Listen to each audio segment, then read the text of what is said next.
Chapter 43. Seeing Qin Daoxuan's appearance of fully trusting the merman. Luo Li's pretty face flushed slightly, and she was even more fond of Qin Daoxian in her heart.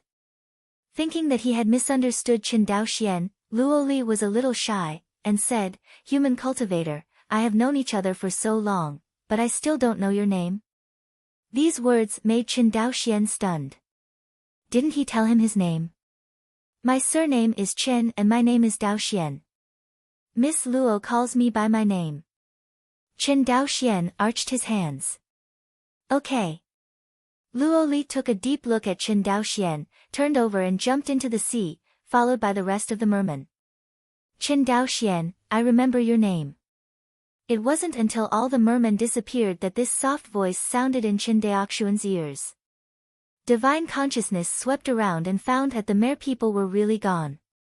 Qin Daoxian immediately flew to Sequoia Island and found a hidden cave on the island. Immediately dump out all the spirit stones in the storage bag. Tens of thousands of spiritual stones were piled on the ground, and they suddenly piled up into a small mountain, and the overflowing spiritual light illuminated the entire cave like day. 1 2 3 4. Qin Daoxian was excited, and he counted the spirit stones carefully one by one, like a rich landlord. If Luo Li saw this scene, it is estimated that his nose would be crooked, and his good impression of Qin Daoxian would be gone. 63,999, 64,000. Ha! 64,000 spirit stones, just right. A satisfied smile appeared on Qin Daoxuan's face. "Take this transaction twice, and then go to Guang'an House to buy a set of Yunling Great Array, and the spiritual veins of Shuanghu Island will be settled." Thinking of this, Qin Daoxian became more and more happy. Sure enough, smuggling with foreigners is the real profit. But immediately, Qin Daoxian had a vigilance in his heart. This kind of huge profits, he believes that the huge one Xinghai must not only be done by his Qin family, he must be more careful. "Why do you think so much?" "At least now the mere people only trade with my Qin family. As long as they are not exposed, my Qin family will be fine. Besides, if you want the family to grow and develop, how can you be afraid of wolves and tigers?" Shaking his head and laughing at himself, Qin Daoxian put the matter behind him. Put away the spiritual stones piled up on the ground. Qin Daoxian flew out of the cave, identified the direction, and flew back towards Shuanghu Island. By the time Qin Daoxian rushed back to Shuanghu Island, the sky was already bright. After thinking about it, he did not go to the cave to practice, nor to the magic weapon factory. Instead, all the senior members of the clan were convened and a clan meeting was held again. Chongping County. Chen's Ancestral Hall. In the huge discussion hall, the senior officials of the Qin clan stood with their heads bowed. On the left were the senior officials of the instrument factory headed by Qin Liangyu, and on the right were officials from the Chongping County government.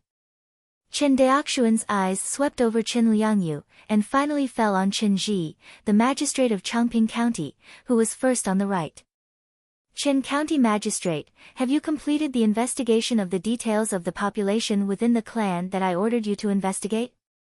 Young Patriarch, Qin Ji bowed his hands. "My subordinates completed the investigation 10 days ago, and after review by the county government, it was found that my Qin family had 1,039 children under the age of 10, with the most young adults aged 15 to 40, reaching 1,665. The number of people over 40 is the least, only 969 people.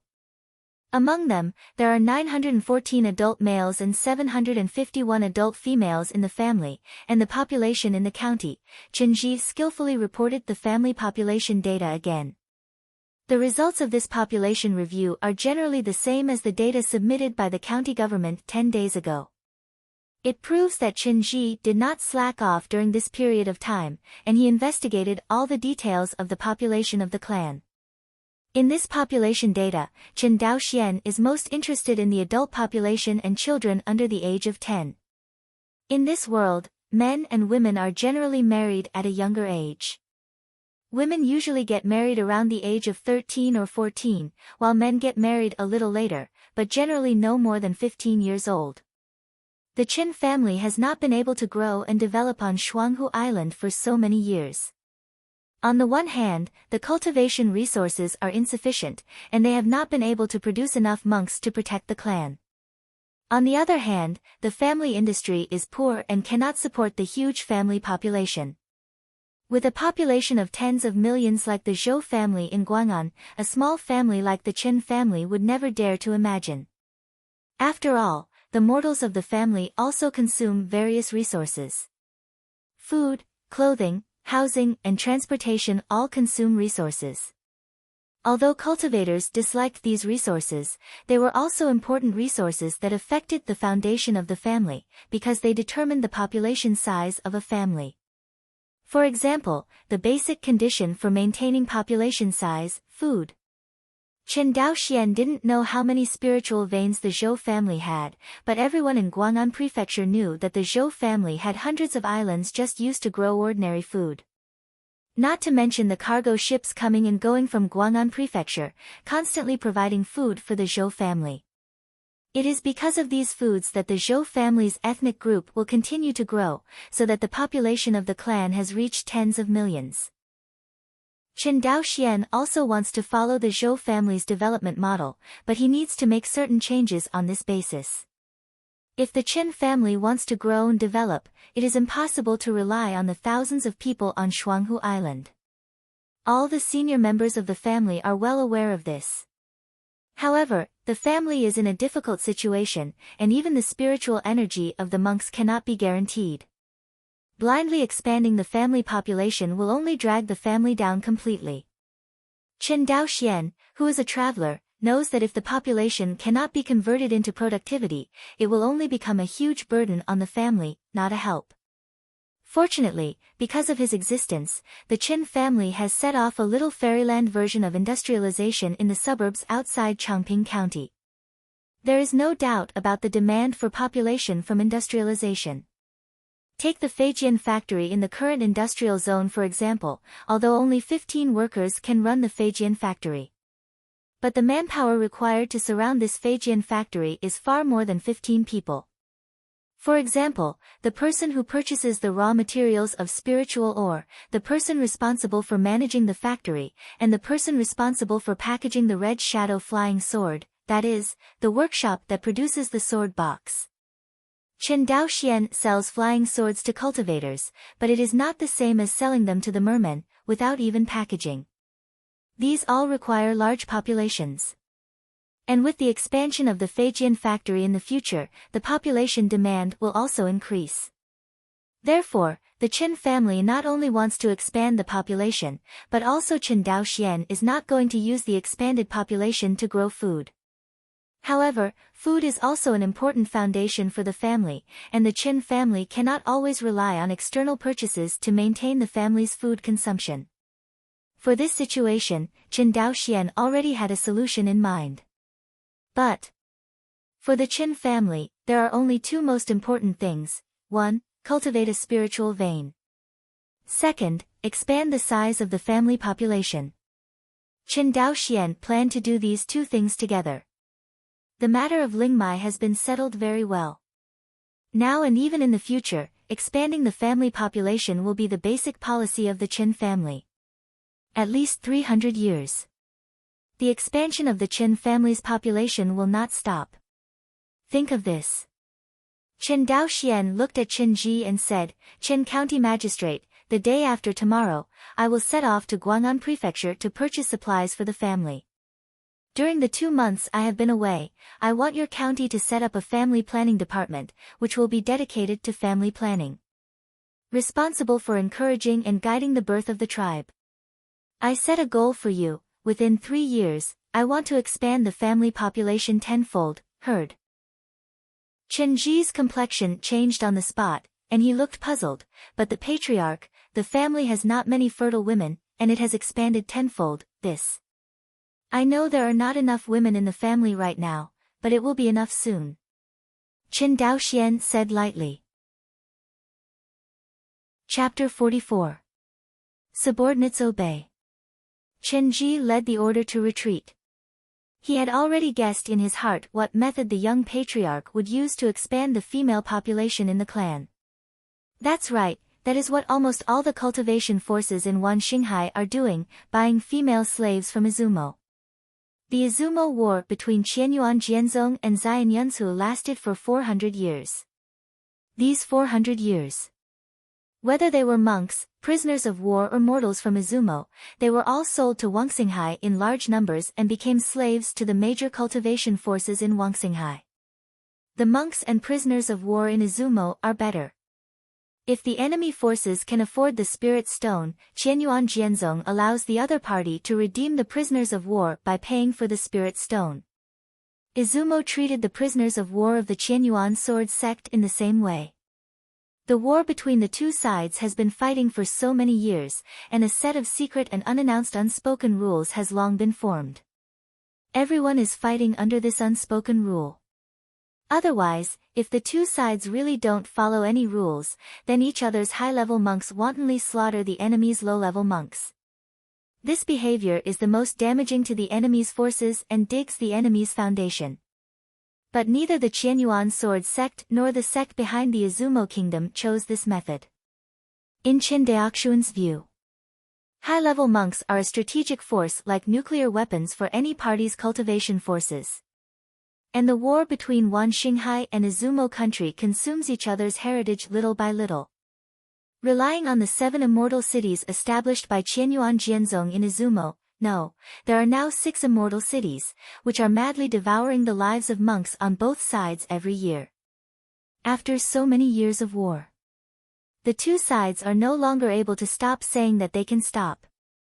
If at the beginning, the Qianyuan sword sect attacked the Cloud Kingdom only out of interest and revenge, then now, the contradiction between the two sides is not only interest, but also the blood feud that has been forged for 400 years. For example, the Qin family on Shuanghu Island sacrificed 12 monks of the immortal generation on the battlefield of Izumo. Can you not hate the monks of Izumo? Definitely hate it. The same is true of the attitude of Izumo cultivator towards Wan Xinghai cultivator. It's just that from the results of the war between the two sides over the years, Qianyuan Jianzong has always been in the upper hand, maintaining the offensive against Izumo. Except for the loss of an immortal city in the battle 50 years ago, Qianyuan Jianzong rarely lost a war with Izumo. After arranging the affairs of the clan, Chen Daoxian set off on the voyage to Guang'an Mansion with the remaining 50 or so mouths of red shadow flying swords.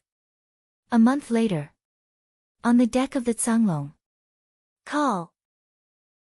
Chen Daoxian stretched his waist, leaned on the railing and looked at the magnificent sight of the white sails in the Guang'an port, and let out a sigh of relief.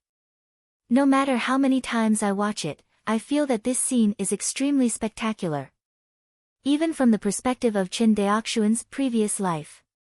The exaggerated cargo throughput of Guang'an port is also far more than any modern port in the previous life. As far as Chen Daoxian knew, there are more than 10 million Zhou clan people living in Guang'an City alone.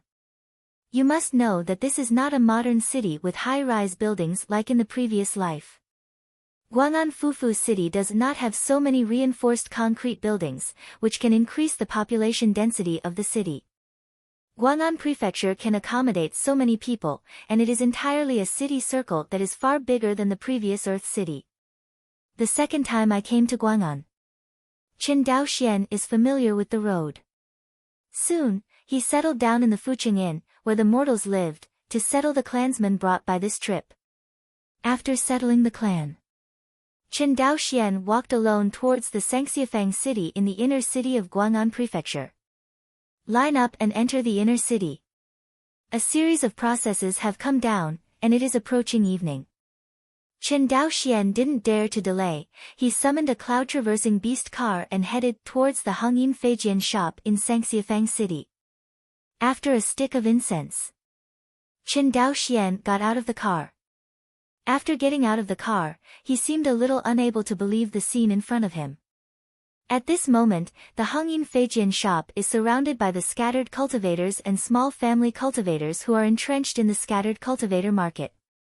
The shopkeeper, let's start quickly, it will be dark if it doesn't open. That's right, hurry up and smoke. Mr. Chen, let's get started.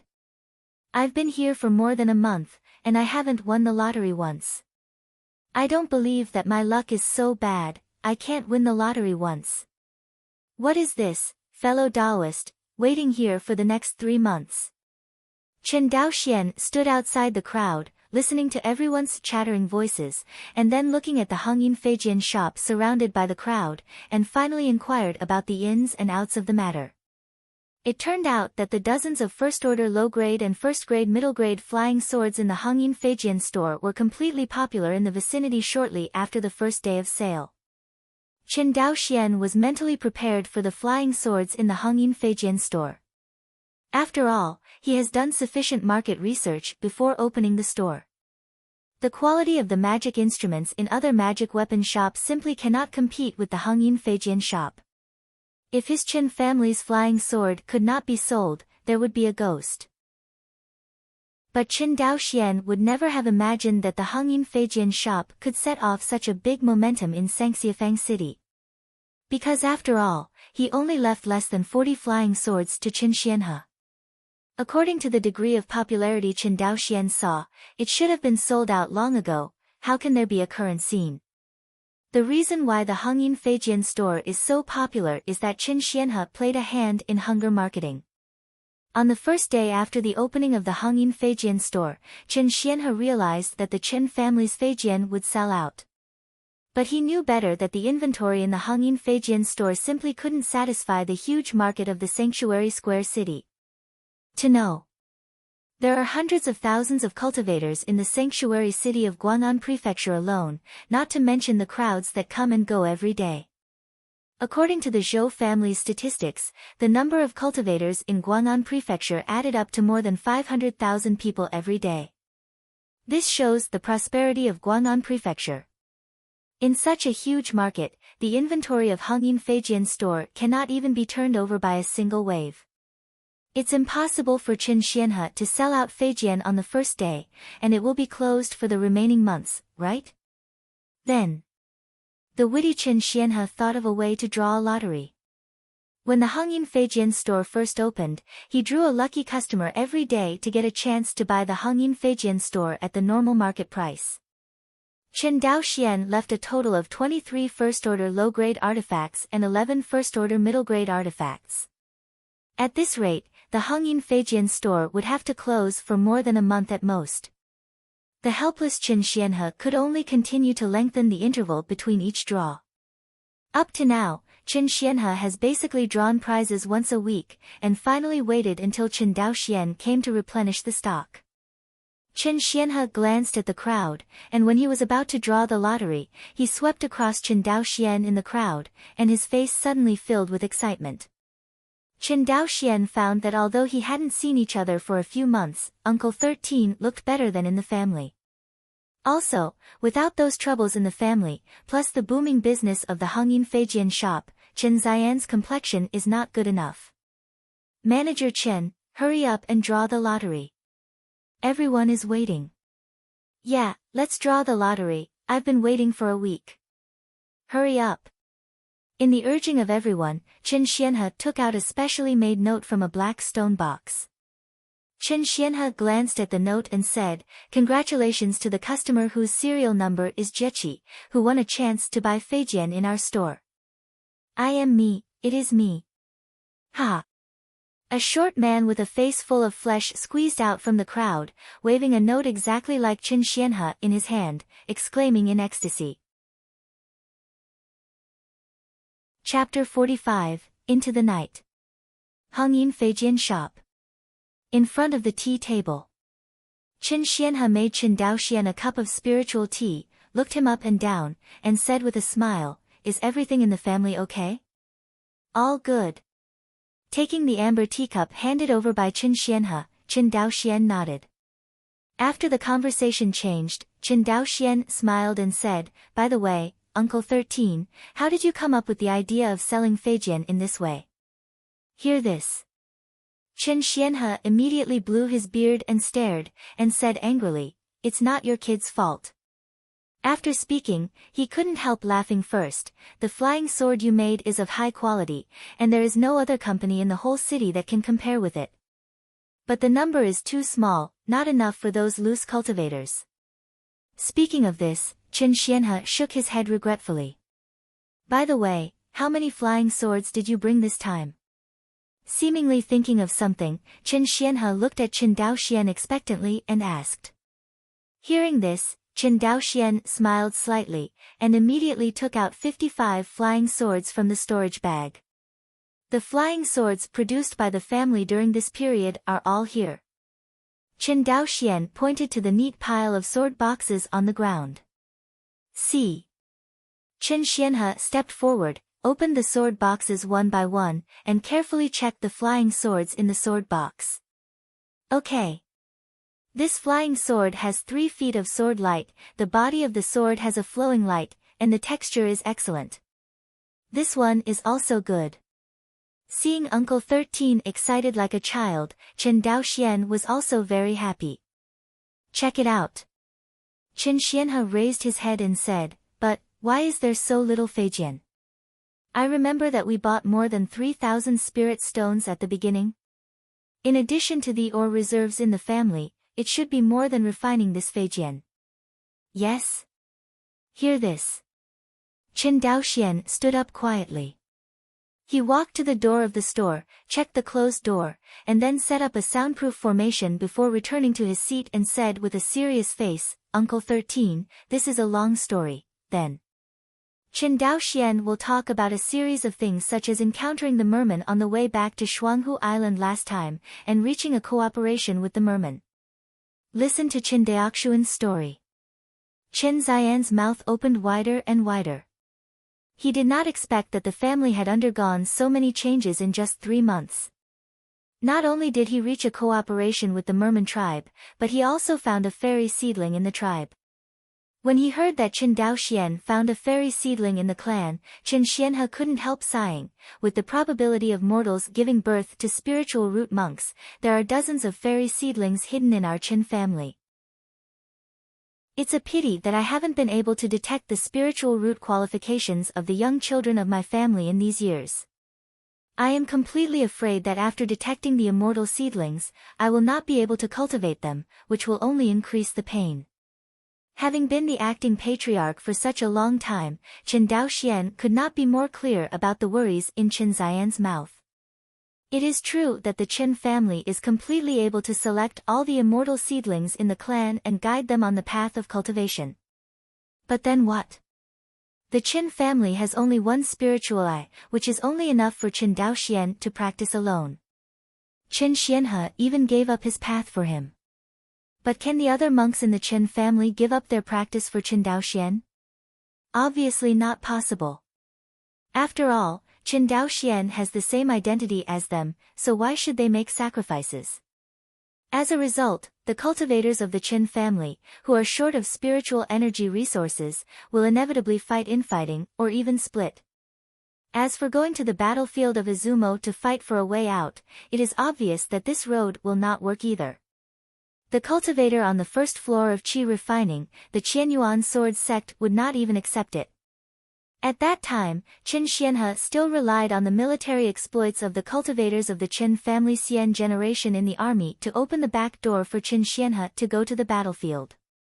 Otherwise, Qin Xianhe would not be qualified to set foot on the battlefield of Izumo with his cultivation of the 3rd level of Qi refining. This is also the reason why Qin Xianhe painstakingly wanted to cultivate a spiritual vein for the family.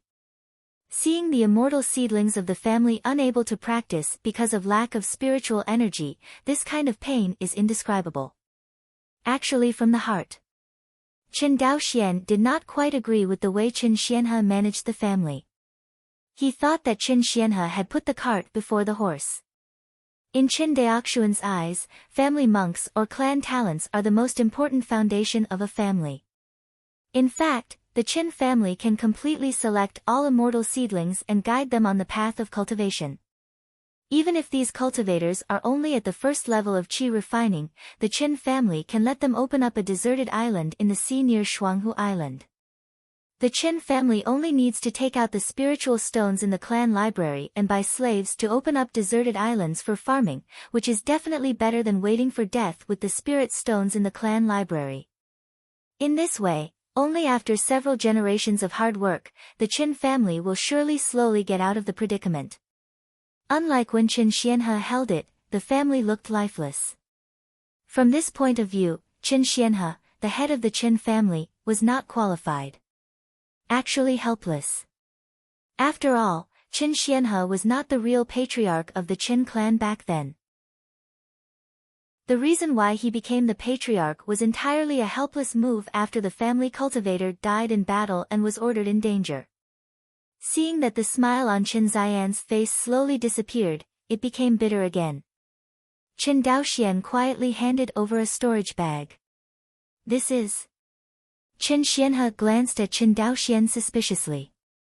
Uncle 13, open it and take a look. Hearing this, Qin Xianhe probed his consciousness into the storage bag, and in the next second, he suddenly jumped up from his seat, looked at Qin Daoxian with a shocked expression, lowered his voice and said, Daoxian, you are intercepting and killing him. A monk from Guang'an House. Qin Daoxian was stunned at first when he heard the words, and then he smiled bitterly. Uncle 13, can there be so many spirit stones for killing loose cultivators? That's true. Qin Xianhe nodded, then how did you get these spirit stones? Although there is no detailed number, but according to Qin Ziyan's experience, this storage bag contains at least more than 50,000 spirit stones. What is this concept? In other words, this small storage bag contains at least half a first-order spiritual vein. How could Qin Xianhe not be shocked? Uncle 13, these spirit stones are all earned by me trading with the Mer people. You mean, you sold most of the flying swords you made to the mermen? Qin Daoxian nodded, exactly. Hearing this answer, Qin Ziyan's heart jerked, and he looked at the flying sword on the ground, and suddenly felt that it was not fragrant. Then why don't you sell all these flying swords to the Mer people? Qin Xianhe was a little distressed, as if he had lost hundreds of millions. I don't think that the supply of flying swords is tight here, Uncle 13. Besides, although the profit of the merman market is high, the market size cannot be compared with that of Guang'an Prefecture. The human market is the largest market for our Qin family. Qin Xianhe agreed with this sentence. These days, he finally felt the enthusiasm of the loose cultivators in Guang'an Prefecture. Qin Xianhe even believed that if he raised the price of flying swords in the store to 80 or even 100 spirit stones, a large number of loose cultivators would be willing to buy them. It's just that he always remembered what his nephew said, to start the Hongyin Fijian signboard, so he chose to sell at the market price and did not take the opportunity to raise the price. And this kind of behavior has also established a good brand image for Hongyin Fijian in the minds of the majority of loose cultivators, making the reputation of Hongyin Fijian continue to expand. Up to now, almost all of the scattered repairers in the city of scattered repair shops have heard of such a Fijian shop, where the flying swords sold are not only of high quality, but also cheap.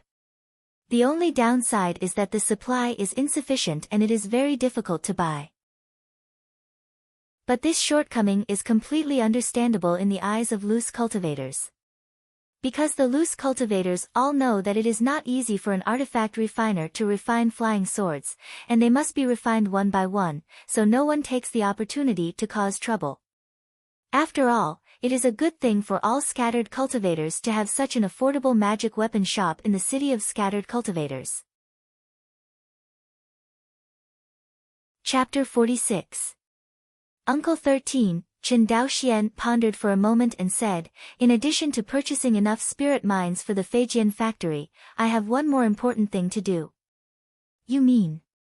Qin Daoxian nodded, I mean the cultivation of family spiritual veins should be put on the agenda. Hear this. Qin Ziyan's face was flushed with excitement, and he was speechless for a long time, so he had to take a sip from the teacup on the tea table to calm down his excitement. A long time. Qin Xianhe, who had adjusted his emotions, said in a trembling voice, our Qin family has finally waited for this day. Speaking of this, Chen Xianhe couldn't help but burst into tears. Uncle 13. Chen Xianhe raised his hand and waved, "I'm fine, just a little happy, haha." Seeing Chen Xian's appearance, Chen Daoxian couldn't help feeling very sad. Who knows how Chen Xianhe has survived all these years since the 12 immortal monks of the Chen family died in the Battle of the Cloud Kingdom 50 years ago. In all fairness, Chen Xian's talent is mediocre, and it can even be said to be very poor. The means and ability to manage the family are also not very good. But it is such an ordinary cultivator of the Chen family who would rather keep the family's huge sum of more than 8,000 spiritual stones, and would rather give his spiritual energy resources to the younger cultivators, rather than abandon the family and the clansmen. Based on this alone, Chen Xianhe is worthy of his ancestors and his descendants, enough to be admired by the descendants of the Chen family. Wipe away tears. With a hoarse voice, Chen Xianhe said solemnly, cultivating a family's spiritual veins is no trivial matter, not only requires more than 100,000 spiritual stones, but also needs the assistance of a first-order spiritual formation. I don't need to worry about the spirit stone now, it's this spirit formation. Chen Xianhe thought for a while and said, I heard that Zhou's auction house in the core business district of Xiancheng, Guang'an Prefecture, holds a small auction at the beginning of each month, where there are complete sets of first and second-order Yunling formation methods and cloths. Array materials auction, have to say. Chen Xianhe spent 3 months in the immortal city of Guang'an Prefecture, and his familiarity with the immortal city of Guang'an Prefecture also became unusual. Like Chen Daoxian, he didn't know where the Yunling Great Array was sold in Guang'an Prefecture. Hear the news. Chen Daoxian looked happy and said, then what are you waiting for? We will go to the auction house tomorrow to see. Hearing this, Chen Xianhe laughed, look at you impatient, Zhou's auction house will only hold an auction at the beginning of the month, and now count the days, there should be 3 days left. Taking advantage of this time, you can first prepare the materials for the spirit ore in the Feijian factory. Hearing these words, Chen Daoxian patted his and said, Uncle 13 is still thoughtful. Okay, don't deliberately look for opportunities to flatter me, kid, tell me, what are you holding back in your mind? Perhaps seeing the hope of the family cultivating spiritual veins, Chen Xianhe felt more relaxed than ever before, and even the tone of his speech was a bit detached. Uncle 13 is really smart, I can't hide anything from you, Chen Daoxian smiled, his face became serious again, and said, Uncle 13, I want to order a few cargo ships from Yang's shipping line. Order a cargo ship? Chen Xianhe frowned, why do I order a cargo ship? My Chen family's Zanglong is usually enough to transport family supplies. Besides, the Feijian factory doesn't need so much spiritual ore for the time being, right? Cough cough, Chen Daoxian pretended to cough and lowered his voice, accurately speaking, it is not a cargo ship, but a slave ship, heard. Chen Xianhe didn't know what Chen Daoxian was thinking. Looking for the Yang family to buy slave ships, then the next step is to buy mortal female slaves from Izumo to multiply the population for the Chen family. In fact, Chen Xianhe has occasionally purchased slaves from Izumo over the years, but the number is not large. For example, the servants in Chen Liangjia's family came like this. But listening to Chen Daoxuan's tone now, it is obvious that it is not as simple as buying dozens or hundreds of female slaves, he is going to make a big deal. Otherwise, they would not go to the Yang family shipping line to buy a special slave ship. Thinking of this, Chen Xianhe couldn't help but hesitate. Seeing that the family is about to accumulate enough spiritual stones to cultivate spiritual veins, now they are buying slaves and slave ships, plus the funds for purchasing spiritual ore and purchasing the Great Spirit formation from the auction house.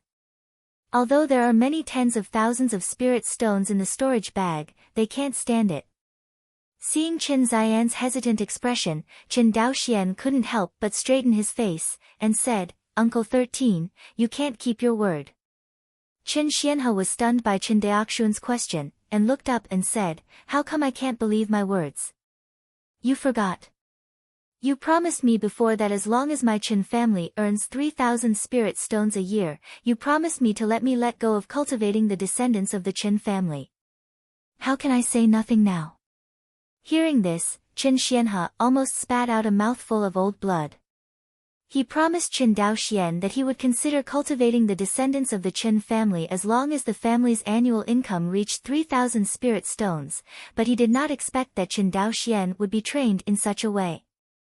If he knew what Qin Daoxian meant, he would not agree to kill him. Seeing Qin Xian's dark face, Qin Daoxian continued, Uncle 13, think about it, what does 100,000 spirit stones mean to my Qin family now? Do you know how many Fijians our family's Fijian factory can produce in a day? A full 5. This is only the output of my nephew and me a day. If my Qin family has 10 refiners, what will happen then? Hearing this, Qin Xianhe sneered, don't coax me, are artifact refiners so easy to train? Even if the resources are sufficient, if one of the 10 monks can train a refiner, it will be a good incense. That's right. It's because the training rate of artifact refiners is not high, so we need to increase the number of cultivators in the family, and what do we rely on to increase the number of cultivators in the family? We have to rely on ordinary members of the Qin family. Therefore, it is imperative to buy slave ships and female slaves from Izumo. Qin Daoxian said this sentence not in a negotiating tone, but in the capacity of a Qin clan chief. Looking at the chatty young man in front of him, Qin Xianhe opened his mouth and said nothing in the end. Never mind, Qin Xianhe sighed, since the family has been handed over to you, it's up to you to decide these matters. Thank you Patriarch for your support. Qin Daoxian stood up and bowed to Qin Xianhe. Qin Xianhe waved his hand, although I don't quite agree with your way of doing things, I can see that the family has shown a prosperous face in your hands. Daoxian, you are stronger than me. Qin Xianhe looked directly into Qin Daoxuan's eyes and said with relief. Hearing this compliment, Qin Daoxian felt a little embarrassed. Chapter 47. 3 days later. The core business district of Guang'an Prefecture was Treasure Pavilion. The goods of the 2 fellow Taoists will be delivered on time by our Wus Treasure Pavilion, so please rest assured. At the entrance of Wus Treasure Pavilion, a cultivator of the Wu family's foundation building bowed to Qin Daoxian and Qin Xianhe with a smile on his face. Then it's troublesome for the seniors, please stay. Qin Daoxian bowed his hands and bowed, and said humbly. Wu Jiaji cultivator nodded, you too, please walk slowly. In a guest voice. Qin Daoxian and Qin Xianhe walked out of the gate of Wus Treasure Pavilion. Soon after the two left. A young cultivator in the store stepped forward and asked in a low voice, Uncle, why are you being so polite to the mere 2 chi cultivating cultivators? Wouldn't it be a loss of my Wus dignity to do so? After hearing this, the foundation building cultivator glanced at the young Wu cultivator and frowned, Guangshuan, you must remember that in doing business in Guang'an Mansion, your sanity is more important than your face. The 2 cultivators just now are indeed not very high level, one has the 6th level of qi refining, and the other has only the 4th level of qi refining, but do you know how much profit they can bring to my Wus Treasure Pavilion? The young monk named Wu Guangshuan shook his head blankly. The Wu family cultivator stretched out 4 fingers and said, a full profit of more than 4,000 spirit stones. So much? Hearing this, Wu Guangshuan was stunned. He did not expect that the mere 2 chi cultivators could have such a rich net worth. They can make a profit of 4,000 spirit stones from Wus Treasure Pavilion, which proves that these 2 at least negotiated a business worth tens of thousands of spirit stones with Wus Treasure Pavilion. How could this not shock him, the fledgling Wu family cultivator? So, when doing business in Guang'an Prefecture, you can't judge people by their appearance, and you can't judge the size of the business based on the customer's cultivation. There are millions of cultivators in our Guang'an house, among which there are not 100,000 or tens of thousands of foundation building cultivators. With so many foundation building cultivators, how many can have these 2 families? Besides, do you know what their background is? Uncle clan means. The Wu family cultivator said angrily, I mean, keep your eyes brighter in the future, don't bring me the stinking problem of the eyes above the top that you got in the family and bring it to the Wu's treasure pavilion, otherwise you're the experience assessment, the old man will definitely give you a fail. Sure enough, hearing this sentence, Wu Guangxuan's face turned pale immediately. Although the Wu family is a well-known foundation-building clan in Guang'an Prefecture, but because it is a large clan, the number of cultivators in the clan is also exceptionally large. If a chi-cultivating cultivator like him who came out to experience, fails the training test, the impact on his personal future will be devastating. In this regard, the practices of the major families are almost the same. It is true that a cultivator's spiritual aptitude is very important, but compared to the spiritual aptitude, Xinxing is more important to a family member. A cultivator with a bad temperament, even if he is cultivated to the foundation establishment or even the Zifu period, not only cannot bring much help to the family, but may lead to catastrophic disasters.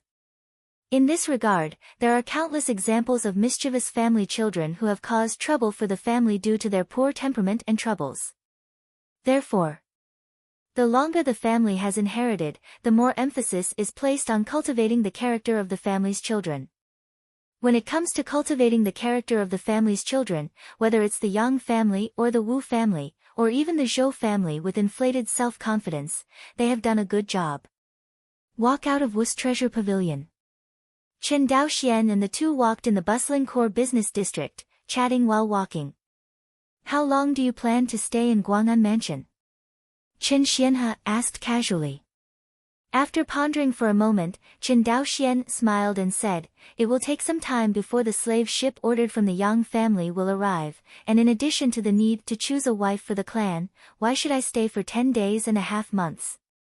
Hearing this, Chen Xianhe felt rather regretful. Alas, as soon as you leave, even if the family's Feijian production stops, it makes people feel distressed to think about it. So, how important it is to increase the population of the tribe. Hearing this, Chen Xianhe had to nod and admit that there were too few cultivators in the family. So much so that Chen Daoxian, an important productive force, had to abandon the production work of his family's Feijian factory and came here to be responsible for transporting goods and purchasing materials. If there is one more monk in the family, this kind of errand work will never be his turn. Thinking of this, Chen Xian said, don't come to Guang'an House next time. Didn't you order a boat from the Yang family? Next time, I will go directly to Shuanghu Island to pick up the goods and transport the spiritual mine. In the future, you will leave the errands to me, and you can concentrate on the production work of the family Feijian factory. This. Chen Daoxian hesitated for a moment, then nodded, that's fine, talking room. The two soon came to Zhou's auction house. Zhou's auction house is located in the most prosperous area in the core business district of Xiancheng, Guang'an Prefecture. An inch of land and an inch of gold are not enough to describe it. Because the land and shops in this entire area belonged to the Zhou family alone. Zhou's auction house is the most conspicuous one in this area. Chen Daoxian looked up and saw a group of quaint multi-story attic buildings standing in front of him. These attics cover an extremely wide area, and Chen Daoxian visually estimated that there were at least tens of thousands of square meters. At a glance, the entire street was occupied by this auction house. Even in the entire core business district, Zhou's auction house is a landmark building. Zhou's auction house has a total of 12 small auction houses. The largest auction hall in the middle is not open to the public at ordinary times. It is only open to the public when there is a major auction event. Chen Xianhe explained, we are going to the 6th auction house today. Chen Daoxian looked around, and finally found a capital number 6 written on the left side of the plaque in an attic. Right here. Seeing the destination, Chen Xianhe smiled. 2 Taoists, please stay. The two were about to enter the door, but were blocked by the Zhou cultivator who was waiting at the door. Seeing this, Chen Daoxian frowned and said, fellow Taoist, what does this mean? Who knows that the Zhou family cultivator is not surprised, and said, this is the first time for the 2 fellow Taoists to come to my Zhou's auction house. Does this have anything to do with you blocking our way? Chen Daoxian asked back. Fellow Daoist misunderstood, this auction is to prevent someone from bidding maliciously, resulting in the final auction of treasures, so a set of rules for verifying identity has been formulated. Verify your identity?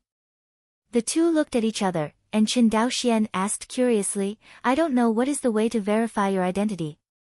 Simple, just check whether the amount of spirit stones in the 2 storage bags reaches 5,000 spirit stones, and then you can verify your identity. Hearing this, Chen Xianhe nodded clearly, while Chen Daoxian was almost dumbfounded. This has all crossed into the world of cultivating the immortals, and what about the verification of capital? Not enough funds to let in. Immediately, a rough-faced man walked by the two of them, but the Zhou cultivator did not stop the other party in the slightest. Chen Daoxian couldn't help asking, why didn't you stop him? Fellow Daoist is joking, that is senior foundation establishment, how could he have made a malicious bid? Seeing the Zhou family cultivator's smiling face, Chen Daoxian was disgusted as if he had eaten a fly. He threw a storage bag at random and said, this is our identification. The Zhou family cultivator took the storage bag and checked it out. Immediately, his expression changed, and he respectfully handed back the storage bag, moved aside and said, two fellow Taoists, please. Chapter 48. Zhou's Auction House. In a box in the number 6 auction hall. The maid who served spirit tea and spirit fruit to the two of them withdrew. Chen Daoxian glanced at the spacious auction hall, and said with emotion, the Zhou family is magnificent. Such a large auction hall is only a branch of Zhou's auction house. Yes, Chen Xianhe nodded, every box here is paved with inkstones that block spiritual detection to protect the privacy of customers to the greatest extent heard. Chen Daoxian swept it with his divine sense, and sure enough, as Chen Xianhe said, when his divine sense swept into other people's boxes, it was blocked by a layer of invisible power. After observing, Chen Daoxian and Chen Xianhe quietly waited for the auction to start. After a stick of incense. When the customers who came to participate in the auction arrive one after another, the auction officially begins. On the auction table in the center of the hall, there was an old man with a childish appearance. The old man was a foundation-building cultivator of the Zhou family, and he seemed to be very familiar with hosting such auctions. With a few opening remarks, the auction officially started. The first treasure to be auctioned was a bottle of second-order spiritual elixir Huiyuan Dan.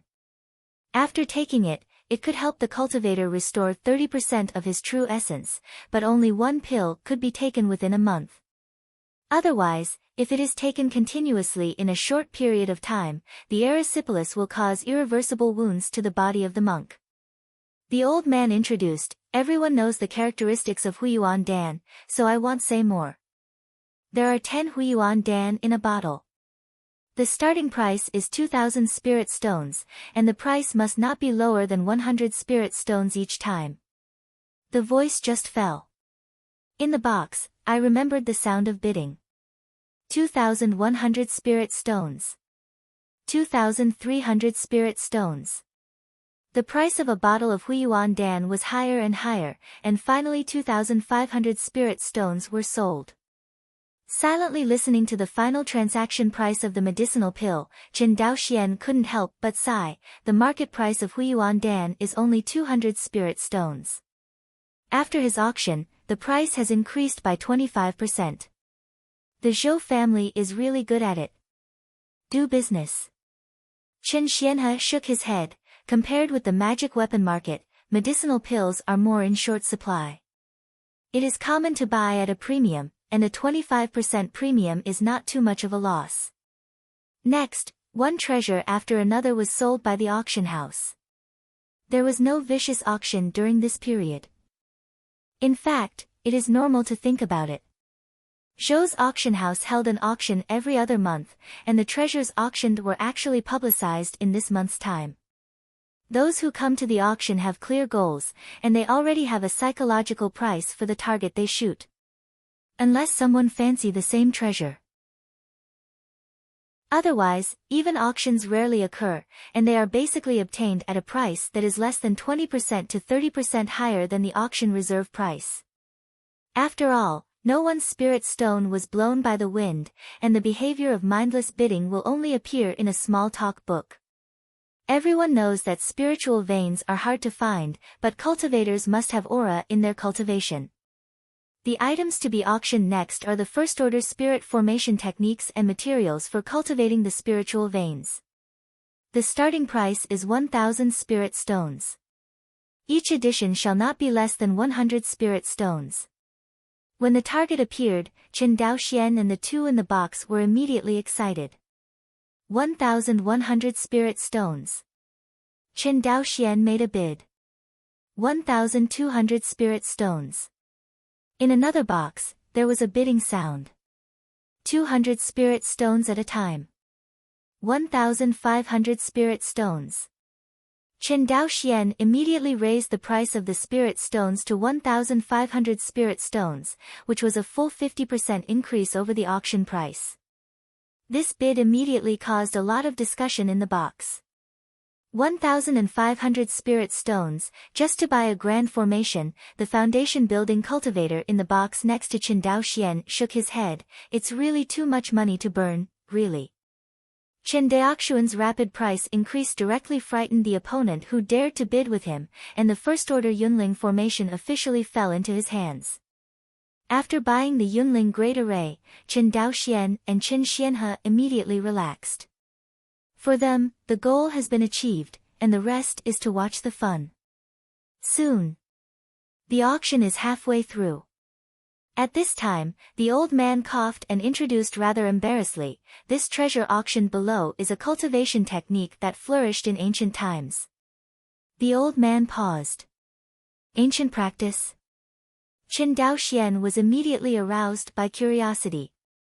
The name of this practice is dragon python swallowing heaven. It is the ultimate method of body training in ancient times. This practice is cultivated to a certain level, enough to allow monks to use their physical bodies to resist magic weapons, and it is extremely powerful. After embarrassingly blowing out this exercise, the old man knocked on the auction hammer and said, the bidding price of Dragon Mang Swallowing Heaven is 1,000 spirit stones, and the price increase shall not be less than 100 spirit stones each time.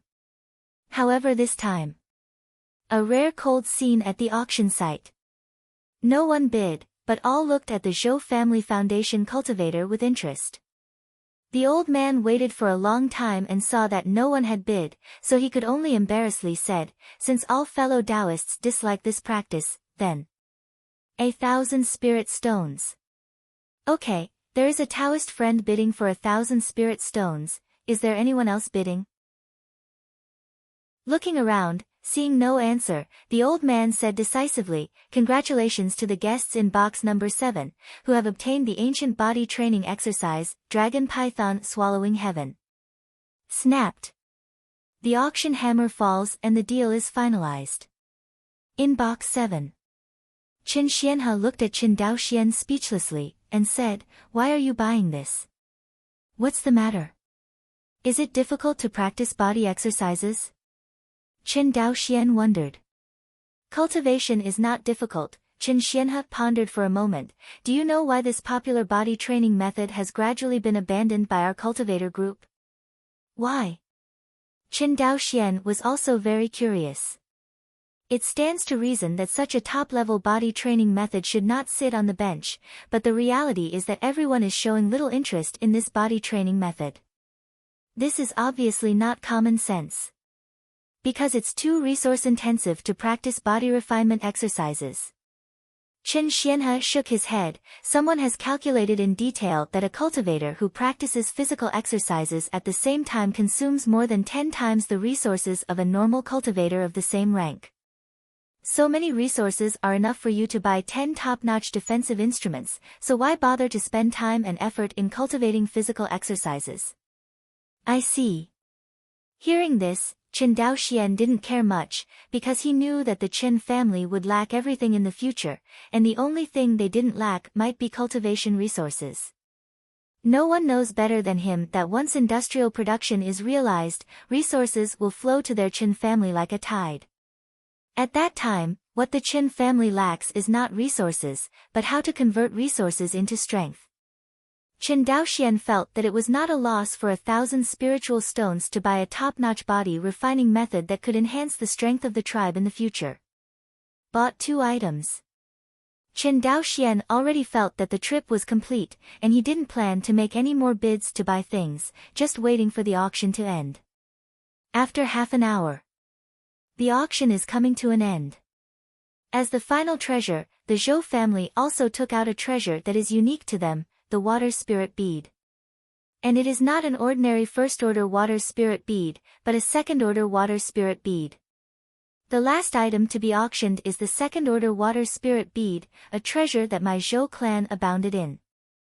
The efficacy of the second-order water spirit bead, I don't need to go into details here, just to mention that it can be used in conjunction with medicinal pills at the same time to assist cultivators.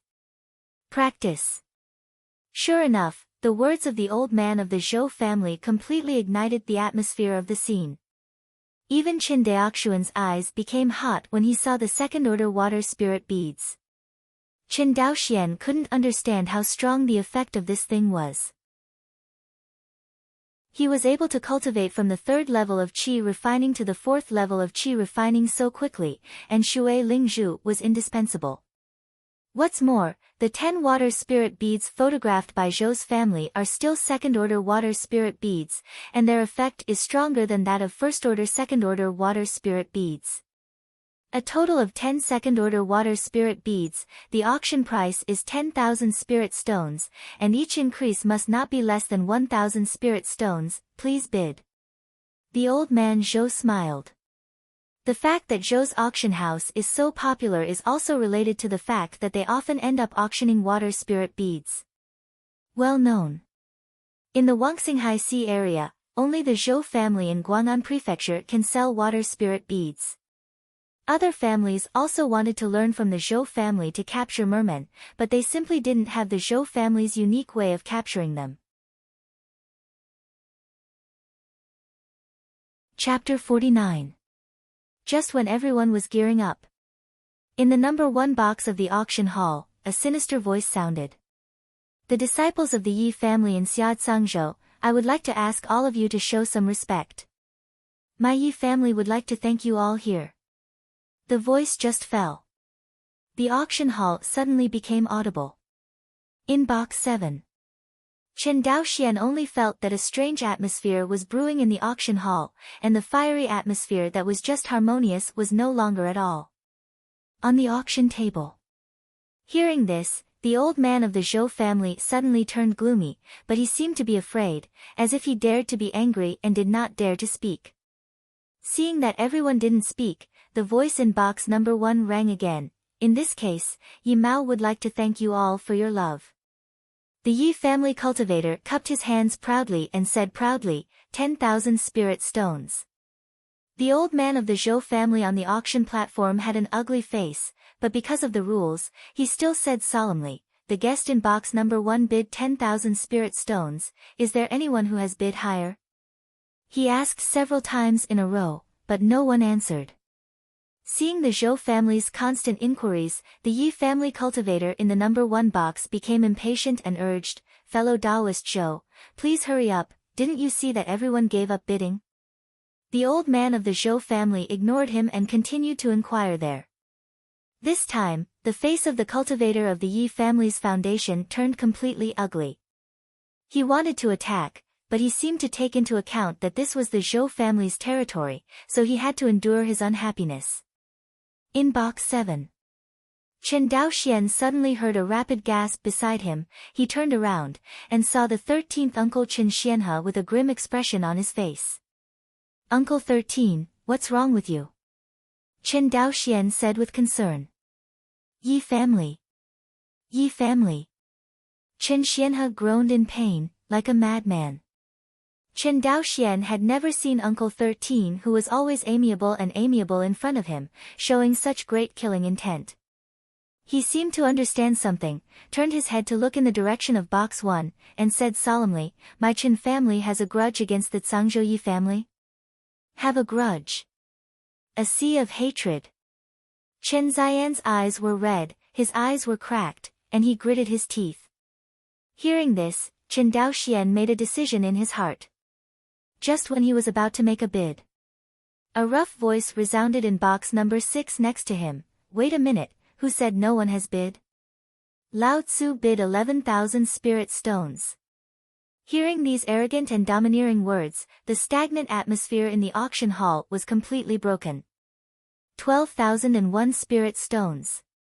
Think about it clearly, fellow Taoists, do you really choose to be my enemy of the Yi family? Seeing this situation, the Yi family cultivator in box 1 became anxious and threatened in public. At this time, the rough voice in box number 6 sounded again. "Hey, old man Zhou, there are people who are always threatening us. Do you care about the Zhou family?" Heard. The old man of the Zhou family said with a sullen smile, "Please also ask the guests in box 1 to follow the rules of this auction house, otherwise I will have to invite you out." Inside box 1. Yi Ziakin's face flushed red, his whole body was full of real energy, as if he was about to take action in the next second.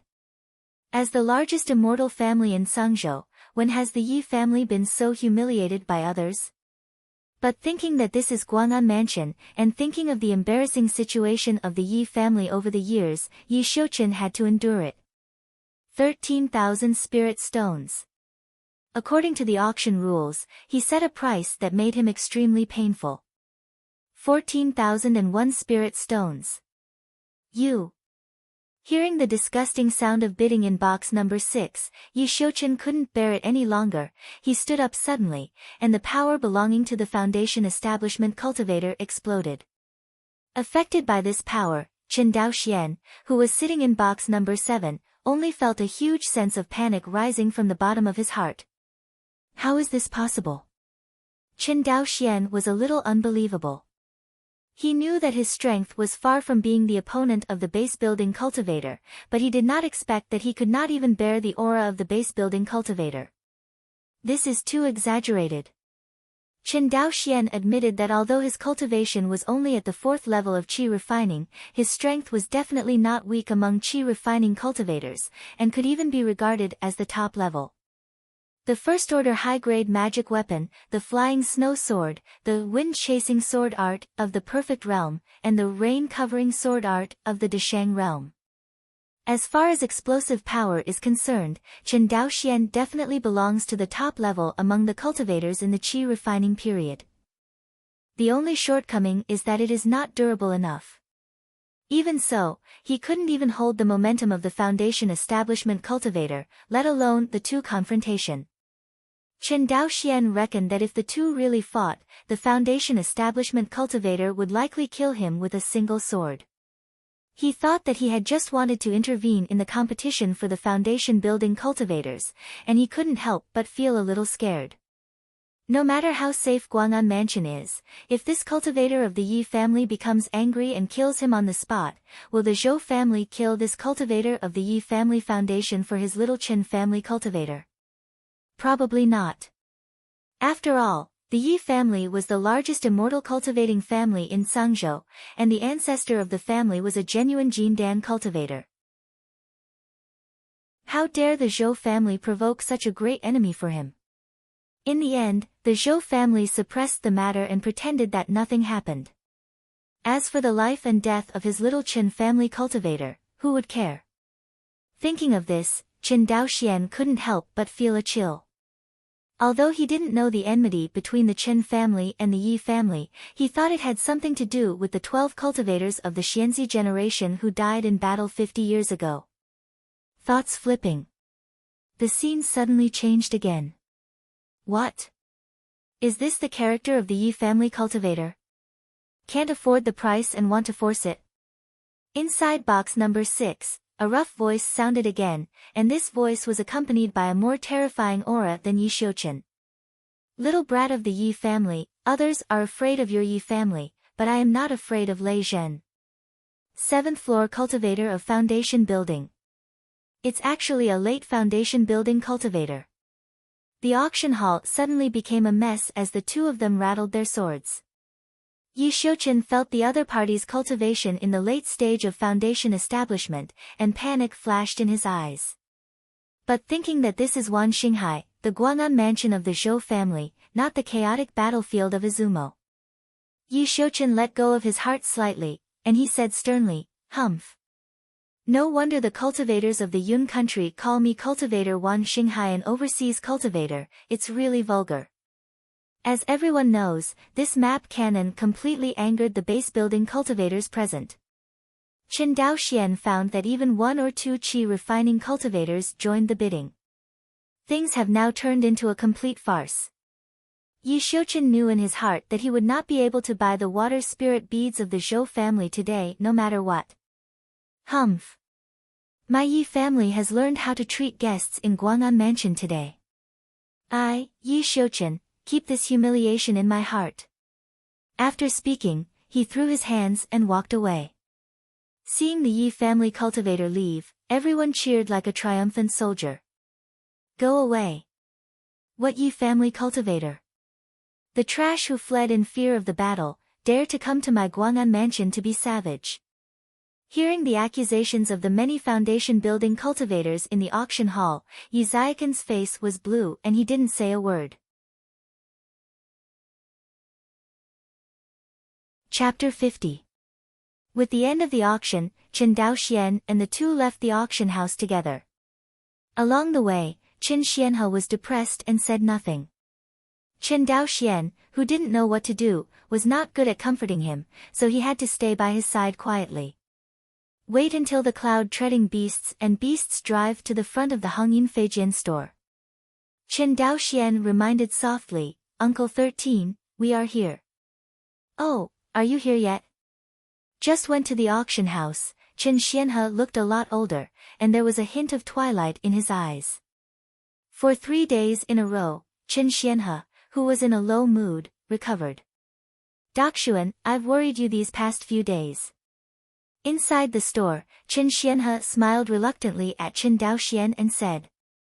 Seeing that Qin Xianhe took the initiative to talk to him for the first time in 3 days, Qin Daoxian quickly put down the things in his hand and said with a sigh of relief, Uncle 13, as long as you are fine.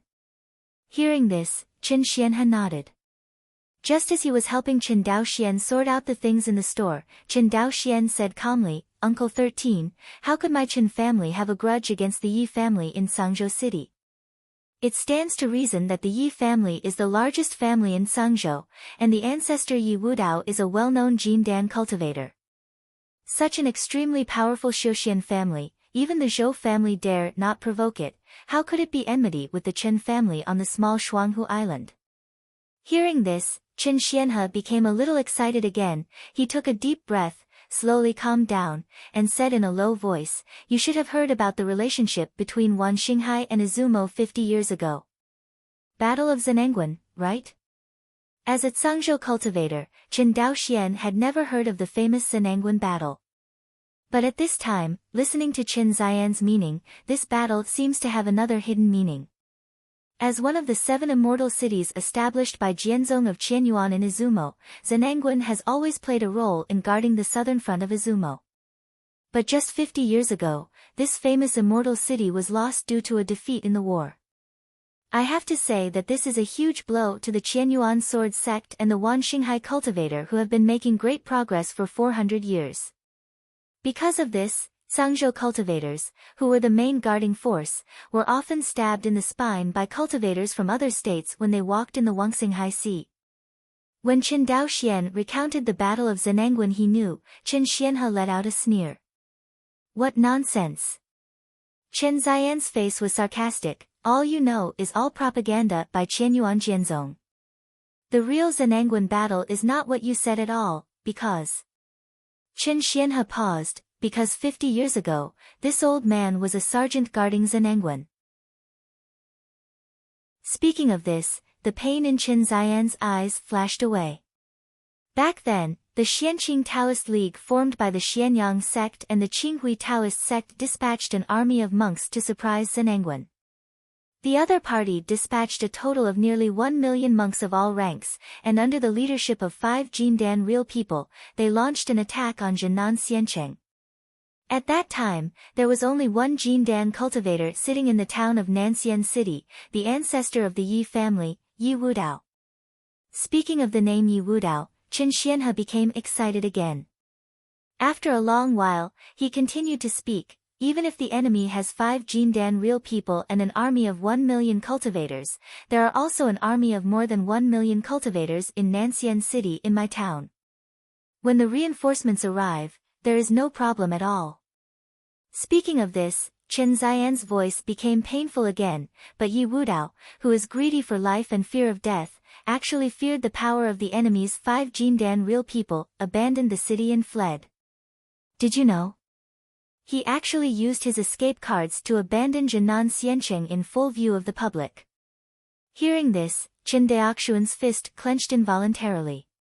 Have pity on the millions of monks in Zhenangguan. After all, they couldn't resist the onslaught of the enemy's 5 Jindan real people. In the end, Zhenangguan was broken. My monks in Sangzhou were killed and captured, and there were more than 1 million people. I am the only one of the 13 cultivators of the immortal generation of the Qin family, and I am the only one who survived, while the others cannot even find their bones. Saying that, Doda's tears fell from Qin Xian's red eyes. The first time he heard this kind of secret, Qin Daoxian said angrily, "Does Qianyuan Jianzong care about this kind of thing that happens when you flee in fear of the enemy?" Tube. Qin Xianhe shook his head. Do you know why there is such a big pass in Jinan Xiancheng? Only one Jindan cultivator, Yi Wudao, is in charge. Hearing this, Qin Daoxian seemed to think of something. Zhenangguan has always been the pass with the fewest battles between Qianyuan Jianzong and Izumo. In other words, sitting in this immortal city, not only does not have much risk, but will get a lot of military exploits. This kind of fat shortage, if there is no one on Yi Wudao, it is impossible to get it. Even in order to take all the military exploits for himself, Yi Wudao even chose to guard the South Pass alone. But who would have thought that the Xianqing Dao League would choose to surprise Zhenangguan? Really? Qin Xianhe explained in a deep voice, Yi Wudao's biological father is the third elder of Qianyuan Jianzong, the famous Yuan Yingzhenjuan. Hearing this, Qin Daoxian finally figured out the cause and effect of Zhenangguan's fall. Qin Daoxian opened his mouth and sighed. Even so, Qianyuan Jianzong didn't kill Yi Wudao. Aren't you afraid that the monks on the battlefield of Izumo will lose their hearts? Military heart? Qin Xianhe shook his head. How can you ask such naive words? Do you think that Qianyuan Jianzong drives the Wanxinghai cultivator to rely on military spirit? Hearing this, Qin Daoxian couldn't help but be surprised. Indeed, Qianyuan Jianzong's envoy Wanxinghai cultivator did not rely on military will at all, but naked interests. Loose cultivators want to obtain cultivation resources, and want to advance to a foundation building or even higher cultivation level. Going to the battlefield of Izumo is the best way. In the face of interests, what is the point of an escaped Jindan cultivator? As for fairness, morality, and the grievances of those Zhangzhou cultivators who died in battle, who would care? What the earth could not do in the previous life, let alone in this cruel world of immortal cultivation. Thinking of this, Qin Daoxian was silent. He looked at Qin Xianhe with the vicissitudes of life, and swore in his heart that if he succeeded in cultivation in the future, he would definitely seek justice for the 12 immortal monks of the Qin family, and for the 13th uncle who had been tortured by hatred all these years. After this incident, Qianyuan Jianzong announced that Zhenangguan had lost the war, but that Sangzhou cultivator knew in his heart that it was not a war failure at all, but that Yi Wudao fled in fear. Qin Xianhe shook his head. Forget it, you've heard about this today, and it's just a dream. Don't worry about it, Yi family, we can't afford it. Speaking, Qin Xianhe couldn't help laughing at himself. Perhaps the Yi family doesn't even know that they are on a small island in Guang'an Prefecture, and there is an enemy like us. Hearing this, Qin Daoxian couldn't help feeling a little distressed. Perhaps the most painful thing in life is that you treat others as enemies of life and death, but in the eyes of your enemies, there is no reptile like you at all. Chapter 51. Guang'an Port. Yang's shipping line. An old man with gray hair in his late 60s, but full of energy, was dancing and introducing the 10 slave ships he ordered to Qingdao Xian. Fellow Daoist Chen, this is the best-selling slave ship of our Yang's shipping line. This ship is more than 150 feet long and 20 feet wide, and it can transport more than 1,000 slaves at most. You can look at the materials of our slave ship. The main material of the hull is made of heavy iron wood, which can prevent seawater erosion. The keel is engraved with the method of gathering wind and avoiding water, allowing you to gallop freely in the sea. As we all know, the biggest problem with slave ships is the death of slaves in the sea, and our slave ships have also made good improvements in this regard. Fellow Daoist Chen, please come with me. The old man of Yang's shipping company led Qingdao Xian into the cabin with vigorous steps, and carefully inspected the various conveniences of the slave ship. After listening to the old man's introduction, Qingdao Xian was very satisfied, but his face was very indifferent. The quality of Yang's boats is well known in the entire Guang'an prefecture, otherwise I wouldn't have found you right away. That is, our ship. Before the old man could finish speaking, Qingdao Xian smiled and said, but your prices are also much more expensive than Zhou's, Zhao's and Wu's. Hearing this, the old man Yang's expression stiffened, and then he smiled and said, you get what you pay for. If I say that our Chen family will buy a large number of ships in the next few years, I wonder if we can get your internal lowest price. Oh. The old man Yang's heart moved slightly. I don't know what Dao Yu Chen said about buying ships in large quantities. At least 100 ships. Qingdao Xian raised a finger and said. Hearing the words, the old man of the Yang family cupped his hands and said with a smile, fellow Daoist Chen, how can this old man trust you? Have you heard of the Hongyin Feijian shop? Hearing this, the old man Yang's face finally flashed a hint of surprise, and he cupped his hands. It turns out that the Hongyin Feijian shop in Sangxiafang City has been buzzing recently. It's your Chen's business, disrespectful. The old man Yang's expression finally turned serious. As we all know, the Shuanghu Island Chen family behind the Hongyin Feijian store is a small family, but because its family has a refiner, it is remembered by many foundation building families. That is to say, the Qin family on Shuanghu Island has not been well known for a long time. In addition, the supply of Hongyin Feijian stores is insufficient. It is speculated that the rank of the Qin family's craftsmen should not be high. Otherwise, the foundation establishment family would have gone to make friends with him. In Guang'an Mansion, foundation building families are not uncommon, and even some foundation building families are living in a very poor life, and the foundation building monks in the clan are not yet scattered. This kind of foundation building family is completely lucky, and it was only by luck that the family's children made enough credits on the battlefield of Izumo to break through to the foundation building stage.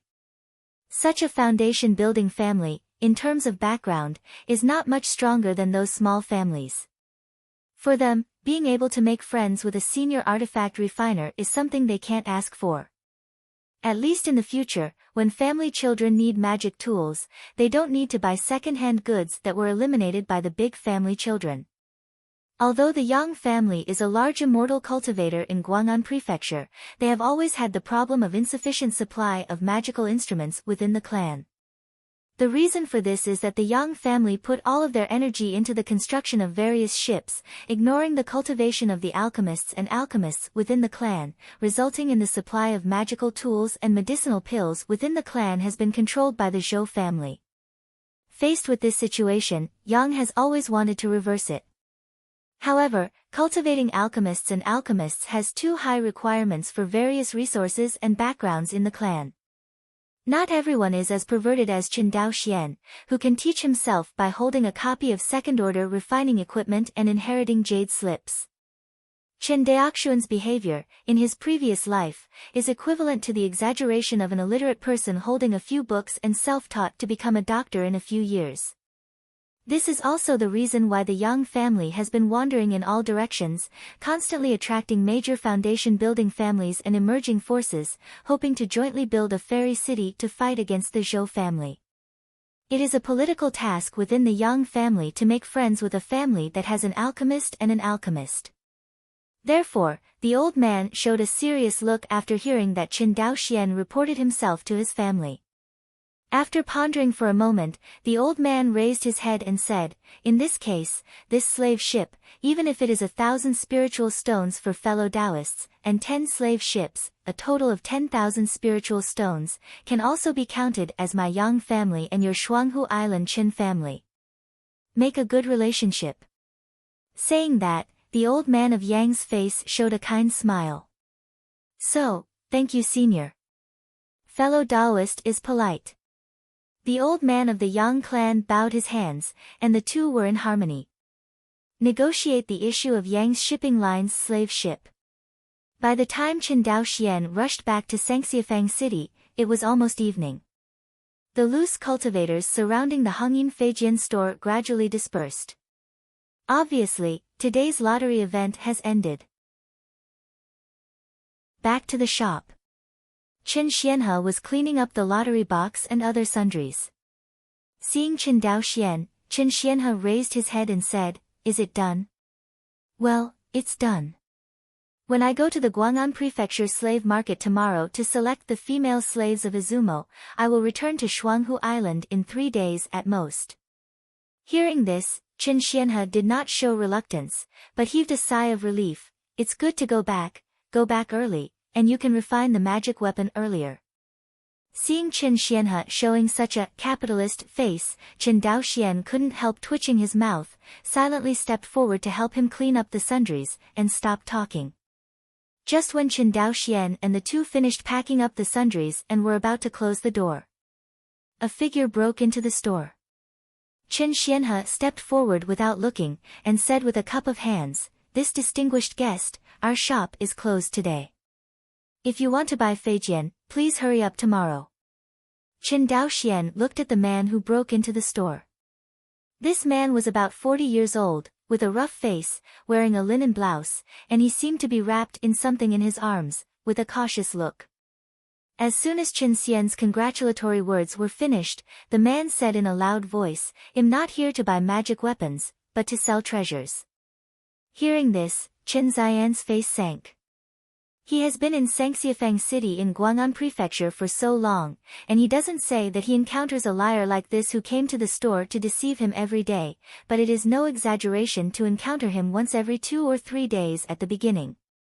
It's just that as he opened the store for a long time, these liars seemed to know that this store was not easy to cheat, and gradually stopped coming here. Unexpectedly, today, he encountered such a liar again. Qin Xianhe immediately reprimanded, "Do you choose to go out by yourself, or let me call the Zhou family's law enforcement team?" Hearing the Zhou family law enforcement team, the panic in the middle-aged man's eyes disappeared in a flash. Forget it, don't forget it, the treasure map that has been circulated in my immortal mansion, can't be sold." The middle-aged man muttered in a low voice, turned around and wanted to leave. Slow. Hearing the words, Shenju Immortal Mansion, Qin Daoxian moved slightly in his heart and stopped the other party. Chapter 52. Hearing this, slow, the middle-aged man was about to step out of the threshold and retracted his footsteps.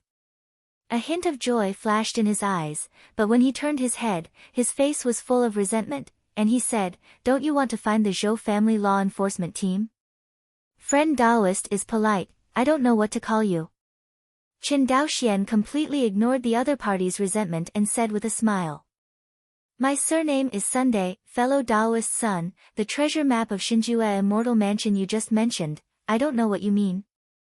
Hearing this, the man's surnamed son unconsciously tightened the treasure in his arms, but immediately thought of something, and then he gritted his teeth and took out the treasure in his arms. "It's this treasure."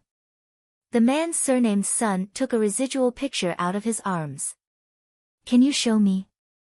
Qin Daoxian stretched out his hand. Seeing that the middle-aged man had some scruples, Qin Daoxian smiled and said, "This is Guang'an Mansion, are you still afraid that I will rob you?" Hearing this, the middle-aged man finally put down his guard and handed over the residual map. Really? As the middle-aged man said, what is drawn on this map is a nautical route map.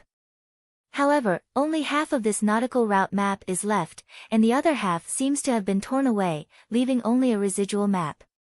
Seeing this, Qin Daoxian shook his head. Let's not say that your treasure map of the immortal mansion is true or false. Just because it is only a residual map, it is enough to prove that this map is waste. After finishing speaking, Qin Daoxian threw the residual map directly to the other party. Hearing this, the middle-aged man became anxious. How can you call it waste? I bought it from Sanxiufang City with great difficulty. If I wasn't going to buy a magic weapon to go to the battlefield of Izumo, and I didn't have enough spirit stones, how could I sell this thing? The middle-aged man looked anxious. I'm confident that the other half of this picture is likely to be at a booth in the sanctuary market. Oh. Why are you so sure? Qin Daoxian was interested. Fellow Taoist, please look at the tear in this picture, isn't it very new? Hearing this, Qin Daoxian looked at the other side's finger. Indeed. The tear in the residual picture was obviously created recently, that is to say, there should be another residual picture not far from the middle-aged man who bought this residual picture. In the Sanxiufang City, there are many kinds of sundries, and it is very likely that another residual picture is hidden in a booth in the Sanxiufang City. Thinking of this, Qin Daoxian said calmly, how much do you plan to sell? The middle-aged man raised a finger, 1,000. Walk slowly without sending. Qin Daoxian bowed his hands and said no more. Seeing his appearance, the middle-aged man became anxious and said, then how much are you going to pay?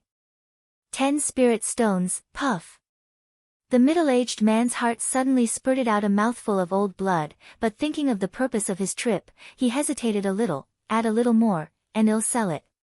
Just 10 spirit stones, whether you like to sell them or not. Qin Daoxian's attitude was firm. The middle-aged man's chest kept heaving and he was obviously not lightened by Qin Daoxian's qi, but in the end, he did not leave with anger, but threw the residual picture directly to Qin Daoxian, saying, okay. 10 spirit stones are 10 spirit stones, sloppy. Looking at the other party's appearance, Qin Daoxian still doesn't know that he has been fooled. Qin Xianhe didn't say a word by the side, quietly watched Qin Daoxian bargain with the other party, until the middle-aged man left with the spirit stone, and then laughed out loud. Ha ha ha. Qin Daoxian was a little embarrassed, and cupped his hands, Uncle 13, don't make fun of me. Hearing this, Qin Xianhe said with a smile, you haven't been in the loose cultivation market for a long time. When you stay for a while, you will often encounter such liars. Today is a good thing for you, right? Qin Xianhe shook his head. After finishing speaking, he looked at the remnant picture in Qin Daoxian's hand and said with a smile, it looks quite similar, the treasure map of Shinjua Xianfu, huh? Just when he took over the treasure map in Qin Daoxian's hand, a golden light fell into his eyes. Qin Xian's face suddenly became serious. What's the matter, Uncle 13? Qin Xianhe raised his hand, carefully observed the residual image in his hand, and kept scanning with his divine sense, but he always found nothing. Am I reading it wrong? Qin Xianhe couldn't help but doubt himself. But he immediately shook his head, he must have read it right just now, there is indeed a golden light. As if thinking of something, Qin Xianhe turned to Qin Daoxian and said, go and close the door. Seeing the appearance of Uncle 13, Qin Daoxian knew that he must have found something, so he closed the door of the store and laid out a soundproof array. Daoxian, set it on fire, remember, don't let the fire be too big. Although he didn't know what Qin Xianhe was going to do, for Qin Daoxian, who was a master of fire control, Qin Xian's orders were simply a piece of cake. Soon, the gray residual picture gradually changed its appearance under Qin Daoxian's small fire. I saw that the old marks on the surface of the residual picture were burnt away bit by Qin Daoxian's precise fire control technique, leaving only a piece of gold foil less than 0.5 millimeter thick. Put away fire control. The uncle and nephew looked at each other. Qin Xianhe grabbed the gold leaf in his hand and muttered, "Could it be that the treasure map is real?" Qin Daoxian also immediately looked at the gold foil in Qin Xian's hand, and suddenly a feeling of pie falling from the sky came to his mind. Looking closely, Qin Daoxian found something wrong. "Uncle 13, look, this gold leaf doesn't seem to be complete." Hearing this, Qin Xianhe looked at the gold foil carefully, just as Qin Daoxian said, "This gold foil is obviously missing a piece." Seeing this, Qin Xianhe breathed a sigh of relief. If this is a complete picture of the ruins of the immortal mansion, the value would be too terrifying. As we all know, the real Shinjue in those days was a fierce man who had caused the Wan Xinghai to be devastated for nearly 100 years by himself. How much wealth will there be in the cave he left behind? Qin Daoxian felt that there was nothing, and he had carefully understood the character of Shinjue Jinren. In his opinion, this is a person with a lot of luck. After getting a big opportunity, he lost his mind and dared to rise up and rebel against the rule of Qianyuan Jianzong. Qin Daoxian didn't know how strong the Qianyuan sword sect was, but he knew that the entire Wangxinghai Jindan family had hundreds, and there were nearly 10 Yuanying families. But such a huge power of the Xiuxian family must submit to the rule of Qianyuan Jianzong. One can imagine how terrifying the strength of Qianyuan Jianzong is. Shinjue Jinren was at most only in the late stage of Jindan, and he wanted to overthrow the reign of Qianyuan Jianzong like a madman. Qin Daoxian didn't believe how much wealth such an extremely expansive character could leave in his cave. Qin Xianhe sighed, handed over the gold foil, and said, "Keep it, if there is a chance to find the other half of the gold foil in the future, it will also add a little background to the family." Qin Xianhe also reacted, "This well-known Shinju real person, it is impossible to leave many treasures in his cave." Because Shinjue Jinren is a loose cultivator, and loose cultivators usually put all their net worth in the storage bag they carry with them, and will never put them in any cave. Thinking about this level, Qin Xianhe showed a lack of interest in this so-called Shinjue immortal mansion.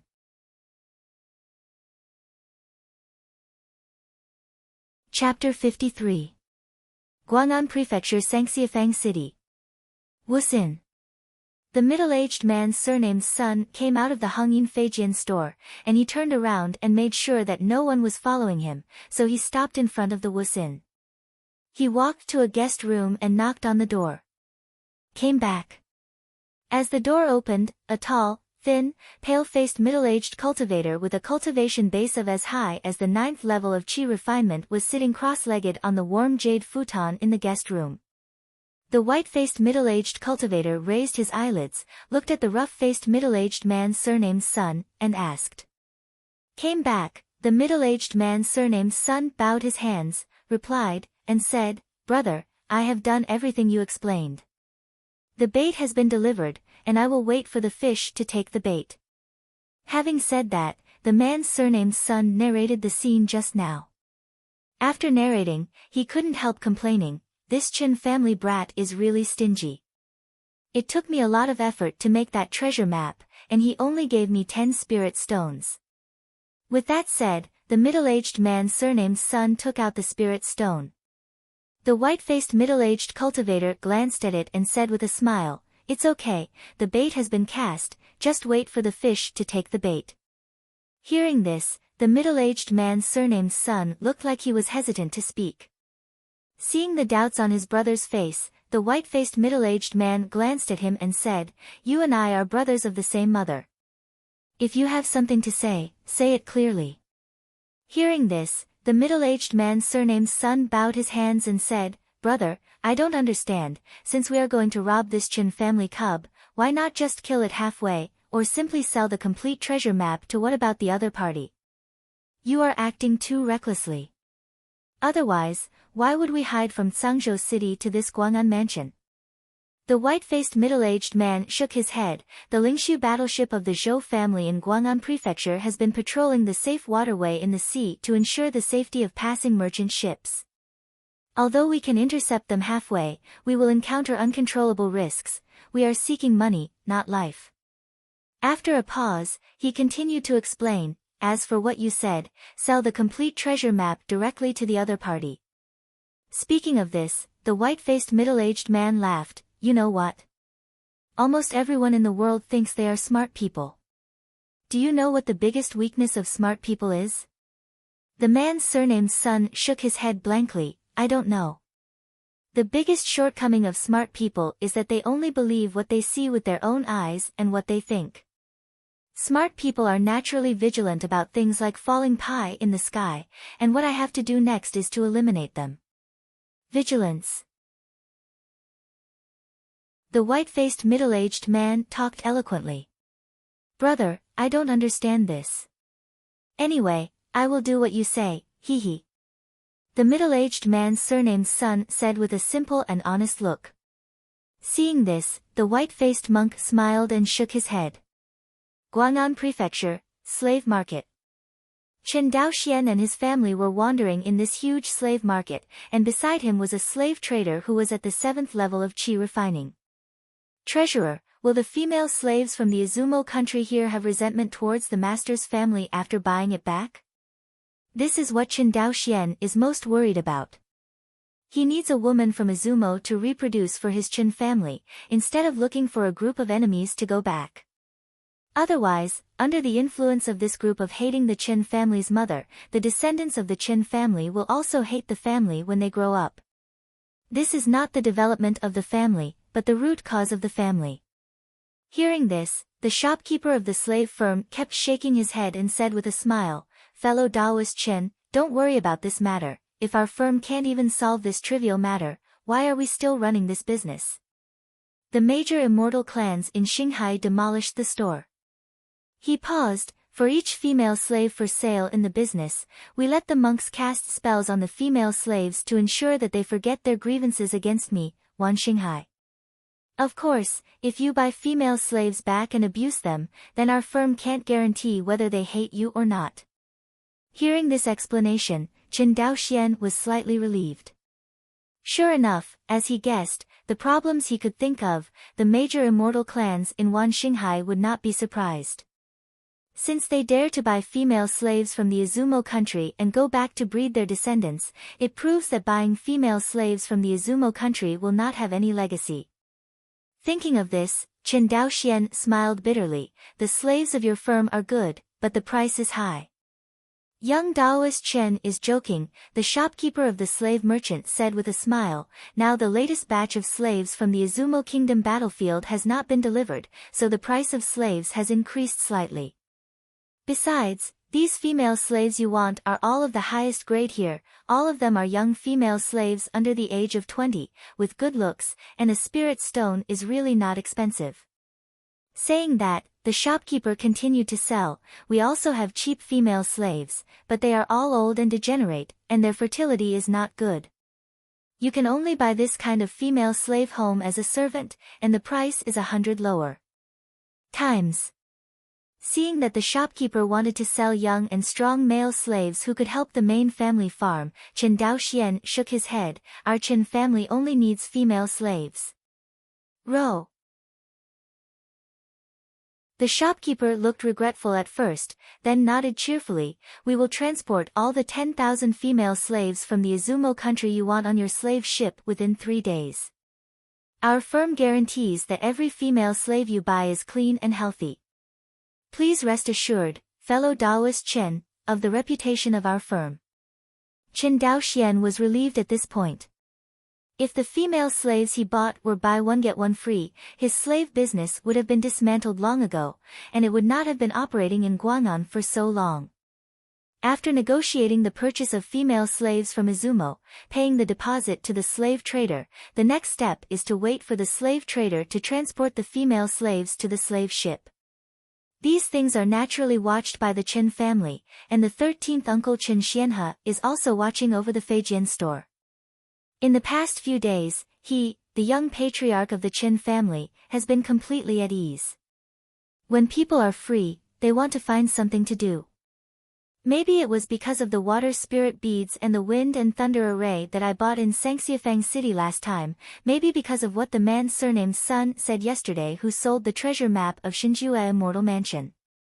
Looking at the bustling scattered workshop market, Qin Daoxian was looking forward to it. Walk in the bustling Sangxiafang city. Qin Daoxian was hanging out in front of one stall after another. I have to say that the last time he bought the two treasures, the Shui Lingzhu and the Wind and Thunder Array, he was completely lucky. Actually, in front of the scattered repair booth in the scattered repair market, the things sold are almost garbage. Either it was a broken magic weapon or a broken spirit talisman. Qin Daoxian even saw someone selling the discarded elixir, and he was not afraid of eating dead people. Having seen the treasures in Zhou's auction house in the core business district, the garbage here is really hard for Qin Daoxian to see. He didn't stop until he reached a booth set up by a 9th-level chi refining cultivator. Looking at the dazzling array of sundries on the other side's booth, Qin Daoxian squatted down calmly and said, "Friend Daoist, how did you sell this thing?"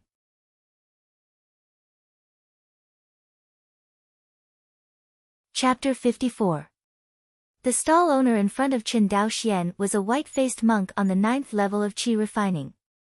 Hearing Qin Daoxian's question, the white-faced cultivator glanced at the amulet pointed by Qin Daoxian, raised his head, and said, with friendly eyes, "This spiritual amulet is called the Ice Talisman, and it is a first-rank high-grade spiritual amulet. When it is released at a critical moment, it can be turned into an ice wall about 10 feet thick to resist the enemy's attack." Hearing this, Qin Daoxian was a little moved. He pointed to the talisman and said, "Can I get started and take a look?" "Of course can." The white-faced monk made a gesture of invitation. Qin Daoxian picked up the amulet and observed it carefully. In the world of practice, there are two types of talismans according to the materials they are made of, namely paper talismans and jade talismans. The so-called paper talisman is that the monk grinds the special spiritual planting stem into paper, and then burns the spell on the talisman paper. The advantage of paper talismans is that the materials are cheap, and you can try to make them without the need for a cultivator's wealth. But the disadvantage is that due to the defects of the paper talisman material itself, the rank of the drawn talisman is generally not high. Moreover, because the paper talisman does not instill a lot of true energy, its preservation time is not long. Usually, except for low-level scattered cultivators, few cultivators use it in confrontation with the enemy. As for the second kind of spiritual talisman, the jade talisman, it is much more precious. Because there are different grades of spiritual jade for making jade talismans, there are first-order spiritual jades and fifth-order spiritual jades, so the produced spiritual talismans can generally cover all grades. In the cultivation world, the reason why scattered cultivators generally dare not provoke sect disciples or big family disciples is because they don't know whether the other party has a magical amulet that far exceeds their strength. If a chi refining cultivator holds a second-order magic talisman in his hand, it can be stimulated by a life and death crisis, and even a blow from a foundation-building cultivator can erupt. How could an ordinary chi cultivator survive this kind of attack? As for why the chi refining cultivator did not carry a higher-grade third-order magic talisman, the first was because the price of the third-order magic talisman was extremely high. Unless the chi refining cultivator had an amazing background, it was impossible to buy it. There is another reason, that is, the power of the third-order spiritual talisman is huge, and the consciousness of the chi refining monk is too weak. Although the talisman does not need to be activated by the monk with his own strength, it must be controlled by the divine sense. And with the strength of the spiritual consciousness of the chi refining cultivator, the maximum range covered by the spiritual consciousness is estimated to be less than the attack range of the third-order magic talisman. This is not attacking the enemy, but suicide. And at this moment, the talisman in Qin Daoxian's hand is a talisman made of a first-order spiritual jade, that is, a jade talisman. After checking it carefully, Qin Daoxian found that this talisman was well preserved and was a rare boutique. Thinking of this, he raised his head and asked, "Fellow Taoist, do you know the price of this talisman?" 100 spirit stones. The white-faced monk smiled and stretched out a finger. Hearing this, Qin Daoxian shook his head. 100 spirit stones are almost enough to buy a first-order mid-grade flying sword. It's too expensive. Fellow Taoist, you can't say that. Although 100 spirit stones can buy a first-order mid-grade flying sword, where can you buy a high-quality flying sword in this scattered repair shop? The white-faced cultivator continued, besides, at a critical moment, my talisman can block at least 3 attacks from the late-stage chi-refining cultivator who manipulated the first-order high-grade magic weapon. You should know that defensive magic weapons are far more expensive than attacking magic weapons, and the same is true for magic charms. Seeing Qin Daoxian still looking hesitant, the white-faced cultivator made a look of pity. Forget it, let's take a look at these treasures of mine and pick 3 random ones for you, how about it? Hearing this, Qin Daoxian looked at the baby, pointed by the white-faced cultivator, shook his head and said, you. Before Qin Daoxian could speak, the white-faced cultivator slapped the storage bag, and all the messy things were poured out. Suddenly, a familiar remnant picture came into Qin Daoxian's eyes, making his heart skip a beat. All the things on my body are here. Although these are not worth much, the 3 pieces together are more than 20 spirit stones. If it still doesn't work, then forget it. The white-faced cultivator said, waved his hand with a look of regret, and was about to put away the debris on the ground. Qin Daoxian's face was tangled. After hesitating for a long time, he finally said, okay, 100 spirit stones are 100 spirit stones. After all, Qin Daoxian took out 100 spirit stones from the storage bag, and then put the ice talisman into the storage bag very preciously. After doing all this, he looked at the pile of debris on the ground with disgust, picked 3 pieces, and said, okay, that's all. The money and the goods are over, Taoist friends leave. The white-faced cultivator watched Qin Daoxian take these 3 pieces of sundry into his pocket, as if he had made a business. His face was very happy. 3 days later. 10 slave ships loaded with supplies and female slaves from Izumo slowly sailed from the port of Guang'an to the sea. The fleet of 10 slave-carrying ships seems to be very large, but in the port of Guang'an Prefecture, which is full of ships, it looks like a few tiny ants. Standing on the deck of the slave ship named Sangyun, Qin Daoxian glanced back at Guang'an Mansion and silently bid farewell to Uncle 13. Guang'an Ferry Terminal. Uncle 13 looked at the fleet of slave ships that were gradually blurring in the distance, sighed, and silently turned back to Sangxiafang City. As the fleet entered the vast Wangxinghai waters and looked at the boundless sea, Qin Daoxian's heart suddenly opened up. Because he knew that in front of him, there was a clan waiting for him to build, and there was a group of clansmen waiting for him to lead. Thinking of this, the sad parting feeling in Qin Daoxian's heart was thrown aside, and his whole body was full of energy. Return to Shuanghu Island, produce flying swords, cultivate spiritual veins, expand family population, and cultivate family monks. Countless things are waiting for him. How can Qin Daoxian be decadent? Half a month later. A deserted island in the southwest waters of Wangxinghai. In an artificially excavated cave, 2 chi-refining cultivators were silently waiting for the fish to take the bait. In this cave mansion, there are a total of 3 killing formations, which are enough to wipe out the bones of any chi cultivator who sets foot here. Brother, why hasn't the Qin family been here yet? It's been half a month. The rough middle-aged man surnamed Sun seemed to be very impatient and said irritably. The white-faced cultivator was quite calm, and said indifferently, wait. 7 days later. The 2 monks flew out of the cave on the deserted island in dismay. Brother, do you think the Qin family has discovered our plan? Hearing this, the white-faced cultivator carefully recalled how Qin Daoxian looked when he picked up the remnant picture that day, shook his head and said, no, he can't possibly find out. Then why? The rough man has such a big temptation that I don't know how to describe it. Why is the other party not moved?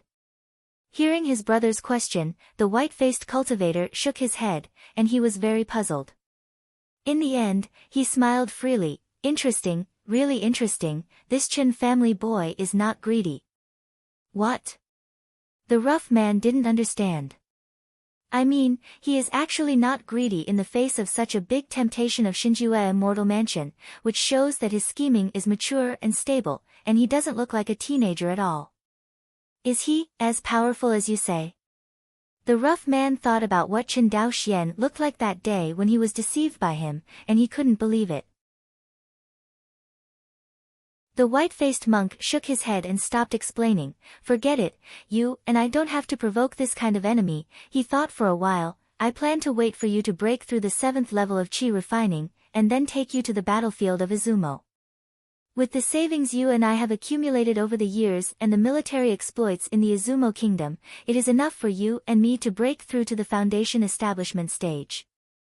When the two of us break through to the foundation building stage, you and I will go to that place to explore together.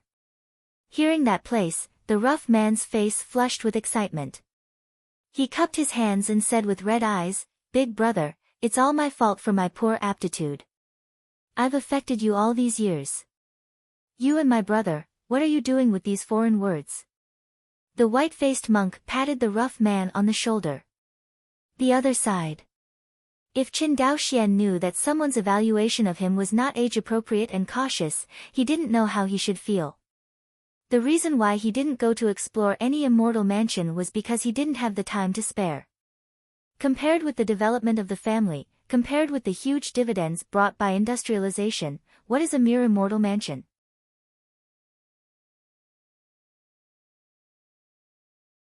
Chapter 55. Close to Shuanghu Island Port. In the cabin of the Tsangyun, Chen Daoxian sat cross-legged. At this moment, the cabin he was in was like the sky and the ground compared to the Tsanglong cargo ship left in Guang'an. Although the Tsangyun is a slave ship, it can also be used to transport materials, but it is not as convenient as the Tsanglong. But in terms of cabin comfort, the Tsangyun had to shake off the Tsanglong a few streets away.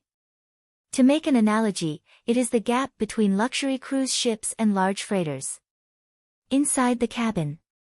In front of Chen Daoxian, a snow-white flying sword was constantly circling and dancing, and the sword light was constantly scattered in the entire cabin like a drizzle. If a cultivator accidentally stepped into it, even a 9th-level chi refining cultivator would probably be torn to shreds by the drizzling sword chi. Half an hour. Chen Daoxian opened his eyes. After more than 2 months, I finally cultivated this rainbow sword art to the perfect state. Chen Daoxian breathed a sigh of relief, and immediately frowned. This rainbow sword art and wind-chasing sword art are completely different. If wind-chasing sword art only greatly increases the speed and power of Feijian, then covering rain sword art greatly increases the strangeness of Feijian's attack. As for the increase of Feijian power, it is not as sharp as wind-chasing sword art. But Chen Daoxian lowered his head and glanced at the flying snow sword in his hand. My flying snow sword is a water-type flying sword, which is more compatible with this rain-covering sword art, and its overall power is also greater. Thinking that his strength has gone further, Chen Daoxian felt a little happy in his heart. In addition to the pursuit of longevity, the other major goal of monks is to pursue their own powerful strength. It is said, there are extreme monks in Xianyunzhu. In order to gain strong strength, they even practice some evil ways that consume their own life essence and blood. According to the records of these 2 jade slips, the sword of chasing the wind and the sword of covering the rain should be 2 parts of a set of swords, and the complete sword should be called the sword of chasing the wind and covering the rain. I just don't know what it means. Thinking of this, the clueless Chen Daoxian shook his head. Forget it, don't want too much. It only took more than 4 months before and after, and the 2 first-order swordsmanships, wind-chasing sword art and rain-covering sword art, were continuously cultivated to a perfect state. It is unclear whether Chen Daoxian will come later, but he is sure that this is definitely an unprecedented feat, at least in the history of Qianyuan Jianzong. He, Chen Daoxian, is the only one. After completing today's practice, Chen Daoxian stood up from the futon, walked to an office desk and sat down. Counting the time, it's almost time to reach Shuanghu Island. Chen Daoxian planned to make a simple statistics on the accounts of the Guang'an house of this trip. After thinking about it, Chen Daoxian simply decided to sort out the entire family property. There are too few people available in the family nowadays, and there are many things that he cannot leave to ordinary people to take care of. For example, the Feijian shops in Sangxiafang city of Guang'an Prefecture are non-ethnic industries. Currently, the real estate owned by my Chen family includes 1 Shuanghu Island, 1 Lingyan, 1 Laodi Fire Room, 1 Feijian factory, and a shop in Sangxiafang city, Guang'an Prefecture.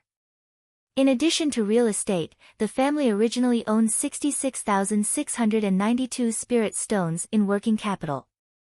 Among them, 64,000 spirit stones were obtained from the transaction with the Mer people, 2,250 spirit stones were the total revenue of the Hongyin Feijian store during this period, and more than 400 spirit stones were the original funds of the family. However, the materials purchased by the family this time are also relatively large. Chen Daoxian couldn't help but feel a little distressed. I didn't feel it when I spent the money at the time, but now that I'm counting the money, I feel a little distressed. This time, I went to Guang'an Prefecture to purchase 10 slave ships, cost 10,000 spirit stones, buy 10,000 female slaves from Izumo, spend 10,000 spirit stones, buy a set of Yunling Great Array, spend 1,500 spirit stones, buy Dragon Python, Swallowing Heaven. It costs 1,000 spirit stones to purchase the spiritual root test instrument, which costs 1,000 spirit stones, as well as the ice talisman and the map of the immortal mansion, which costs 110 spirit stones. These cost a total of 23,610 spirit stones. The rest is the biggest cost of this trip, the copper ore and mysterious iron ore purchased at Wus Treasure Pavilion. This time, a total of 40,000 spirit stones were consumed in Wus Treasure Pavilion for the purchase of spirit or materials, including more than 12,800 caddies of copper ore and more than 1,280 caddies of black iron ore. Compared with the last purchased spirit or materials, this time it is more than 10 times more. In all, unless the Feijian factory's production capacity is expanded, it will be enough for the Feijian factory to produce for 1 year. Thinking of these spiritual or materials, Chen Daoxian's heartache suddenly improved. The remaining 3,082 spirit stones, after deducting the food and other materials purchased for ordinary people, there are still 2,000 spirit stones left. Thinking of this, Chen Daoxian couldn't help but take a deep breath and murmured, the more than 60,000 spirit stones are gone. No wonder Uncle 13 called me a prodigal, and I wanted to slap myself. Of course, he said that, and if he gave him another chance, he might not even be able to keep the last 2,000 spirit stones, so he just spent it all. Because Chen Daoxian, who is a traveler, knows that money is a resource used to flow, and more than 60,000 spiritual stones are piled up in the family library without flow, and they are useless except for their good looks. Compared to those companies with high debt development in the previous life, he is already conservative enough. 3 days later, 10 huge slave ships slowly docked at the port of Shuanghu Island. During the more than 2 months that Chen Daoxian left, Chen Beiwang has not been idle. The whole craftsman who will make chow is busy with his feet. This means that everyone in the Chen clan practiced martial arts, and the minimum cultivation level was the acquired realm, otherwise such high-intensity labor would have been exhausted by ordinary people. Got off the boat. Chen Daoxian found that Chen Ji had brought almost all the young men of the entire clan. From everyone's expressions, Chen Daoxian can only use one word to describe it. Of course, the target that everyone is most concerned about is not his young patriarch, but the young and beautiful girls he brought back 10 slave ships. Cough cough. Chen Daoxian Yufeng flew to the county magistrate Chen Ji, coughed softly, and then everyone reacted and bowed to Chen Daoxian, see you the young patriarch. Okay, Chen Daoxian knew that everyone's mind was not here, he waved his hand and said, where's Chen Gongchao? Because Chen Beiwang was responsible for the construction of the Feijian factory, he has been officially appointed as the general of Changping County, and he is in charge of all construction matters in the Chen clan. Some are similar to the ancient Minister of Industry. Young patriarch, Chen Gongchao is still busy in the newly built residential area in Chongping County. There were so many people all of a sudden, and the young people in the clan were in high spirits. It took more than 2 months to complete the expansion of the new residential area. Chen Gongchao was busy with some finishing work, so he couldn't come to meet the young patriarch. Please don't blame the young patriarch. Chen Ji cupped his hands and said sincerely. Hearing that Chen Bei Wang was still busy at the moment, Chen Daoxian sighed in his heart. How can I blame him for such a respectable elder? Hearing this sentence, Chen Ji's heart trembled. For a long time, mortals have lived under the wings of immortals. In this world, how could immortals ever face mortals? Only their young patriarch really saw the efforts of mortals in his eyes and kept them in his heart.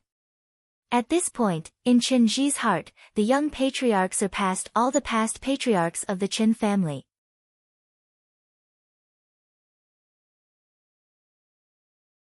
Chapter 56. Twin Lakes Island Port.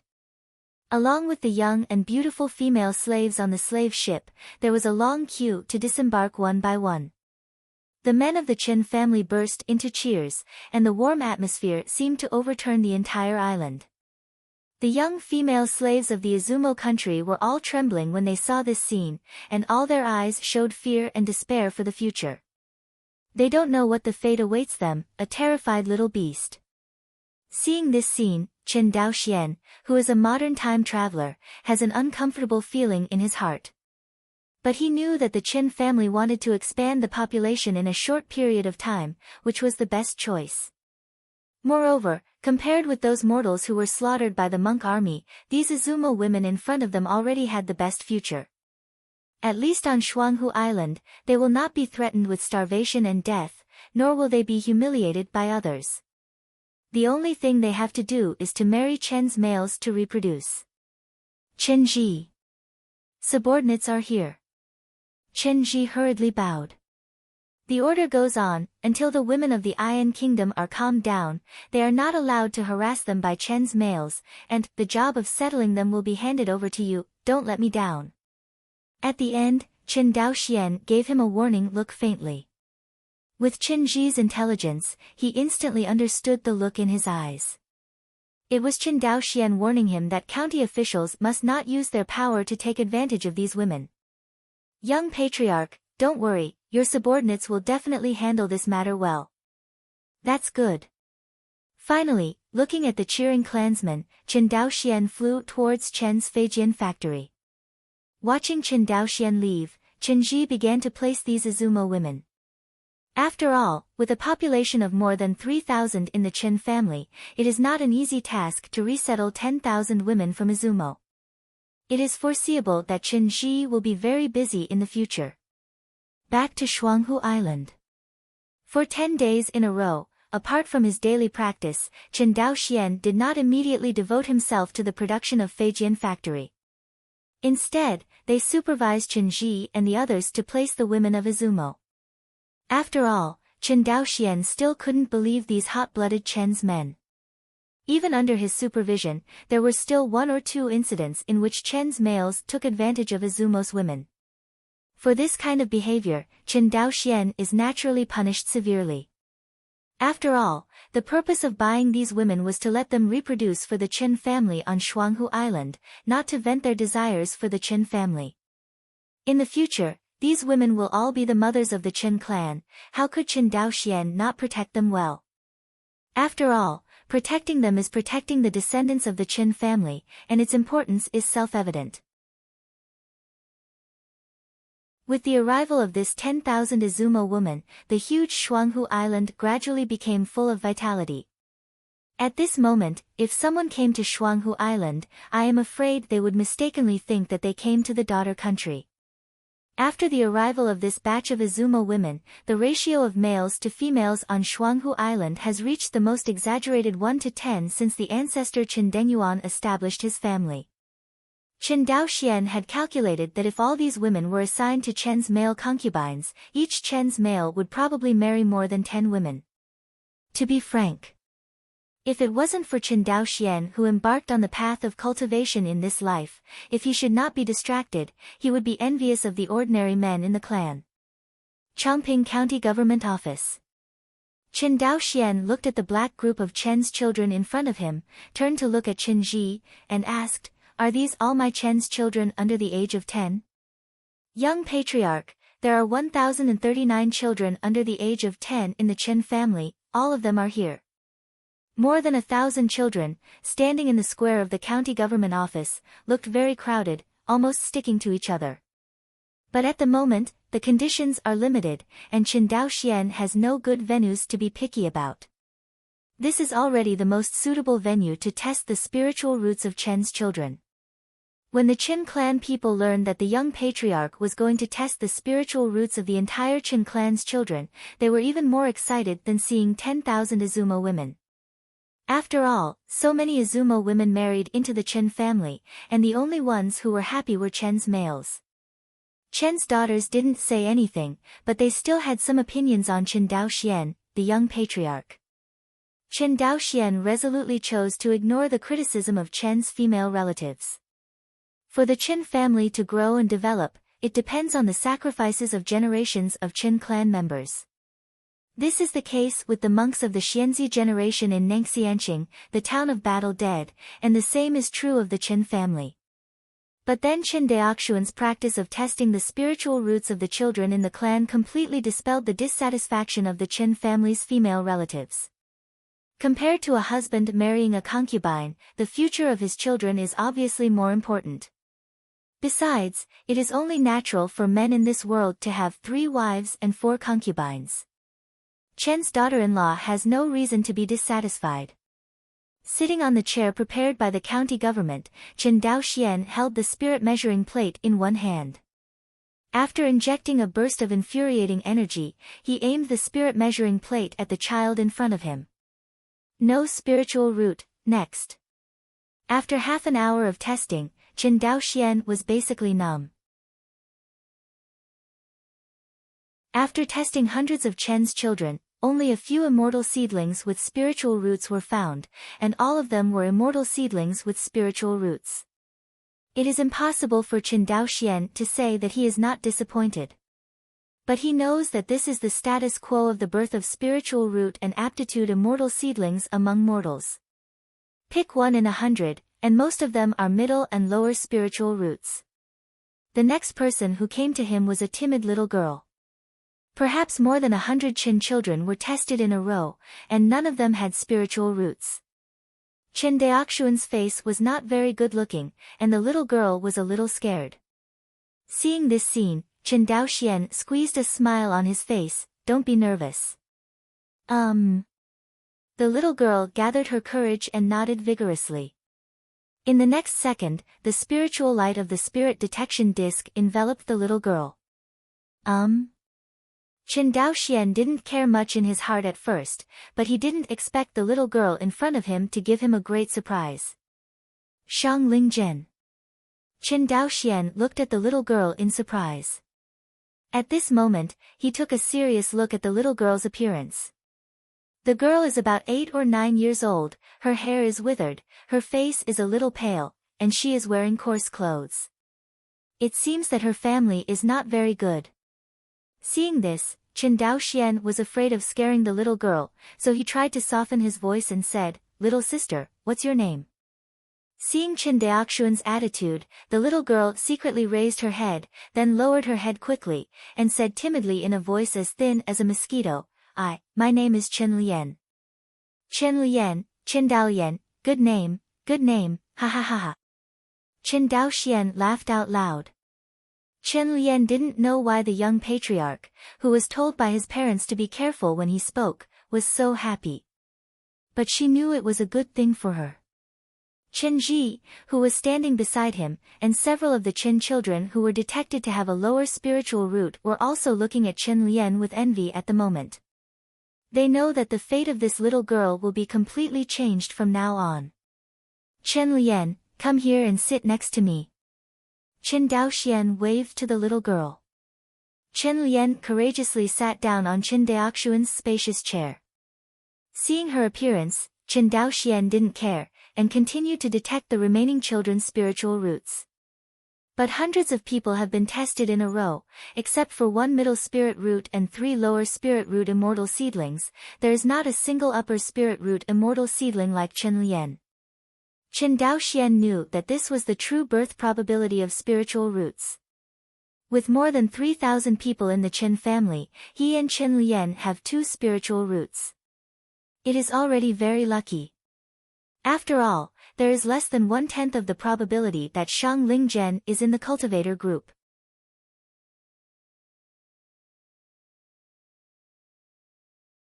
Chapter 57.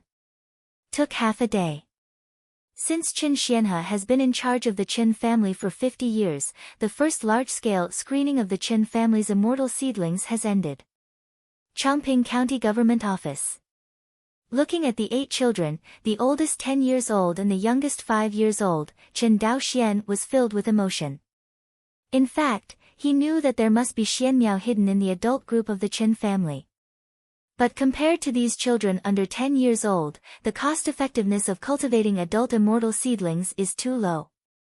Chen Daoxian decisively chose to give up. Chen Daolian, 8 of them, and Chen Daochu, who has been cultivating in Chen Daoxuan's cave, finally broke through the double digits, reaching as many as 11. Of course.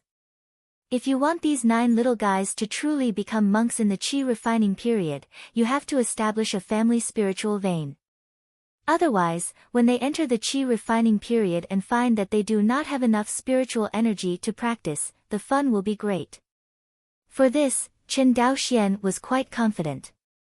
If nothing else, within half a year at the latest, the first spiritual vein of the Qin family can be cultivated. Chen Daoxuan's confidence still came from the transaction with the merman. It has to be said that the market of the merman is more than 100 times smaller than that of the large number of scattered cultivators in Guang'an Prefecture. But at the same time, selling a first-order low-grade flying sword to a loose cultivator, the Qin family can only earn a gross profit of 19 spirit stones, which is not counting the tax collected by the Zhou family in Guang'an Prefecture. However, trading with the merman can earn 419 spirit stones, and the profit is more than 20 times higher. It seems so. Although the merman market is not as huge as the Guangganfu market, it is also a very important market for the Qin family. Especially for the current Qin family. The number of instruments required by the merman race is small and the profit is large, which is perfect for the Qin family. Copper Mountains. Qin Daoxian Cave Mansion. A group of 9 people, walking against the wind, slowly flew towards the direction of Dongfu. When everyone lowered their bodies, Chen Daoxian breathed a sigh of relief. This was the first time he flew so many people with Yufengshu, but fortunately nothing went wrong. This is where you will be staying for the next few years. Chen Daoxian turned around and said to the group of children behind him. It may be that the living environment is much worse than the previous life, and the children in this world are much more mature than the children of the same age in the previous life. Therefore, hearing this, even the youngest 5-year-old child did not cry. Seeing this, Chen Daoxian nodded in satisfaction. Perhaps he heard the movement outside the cave.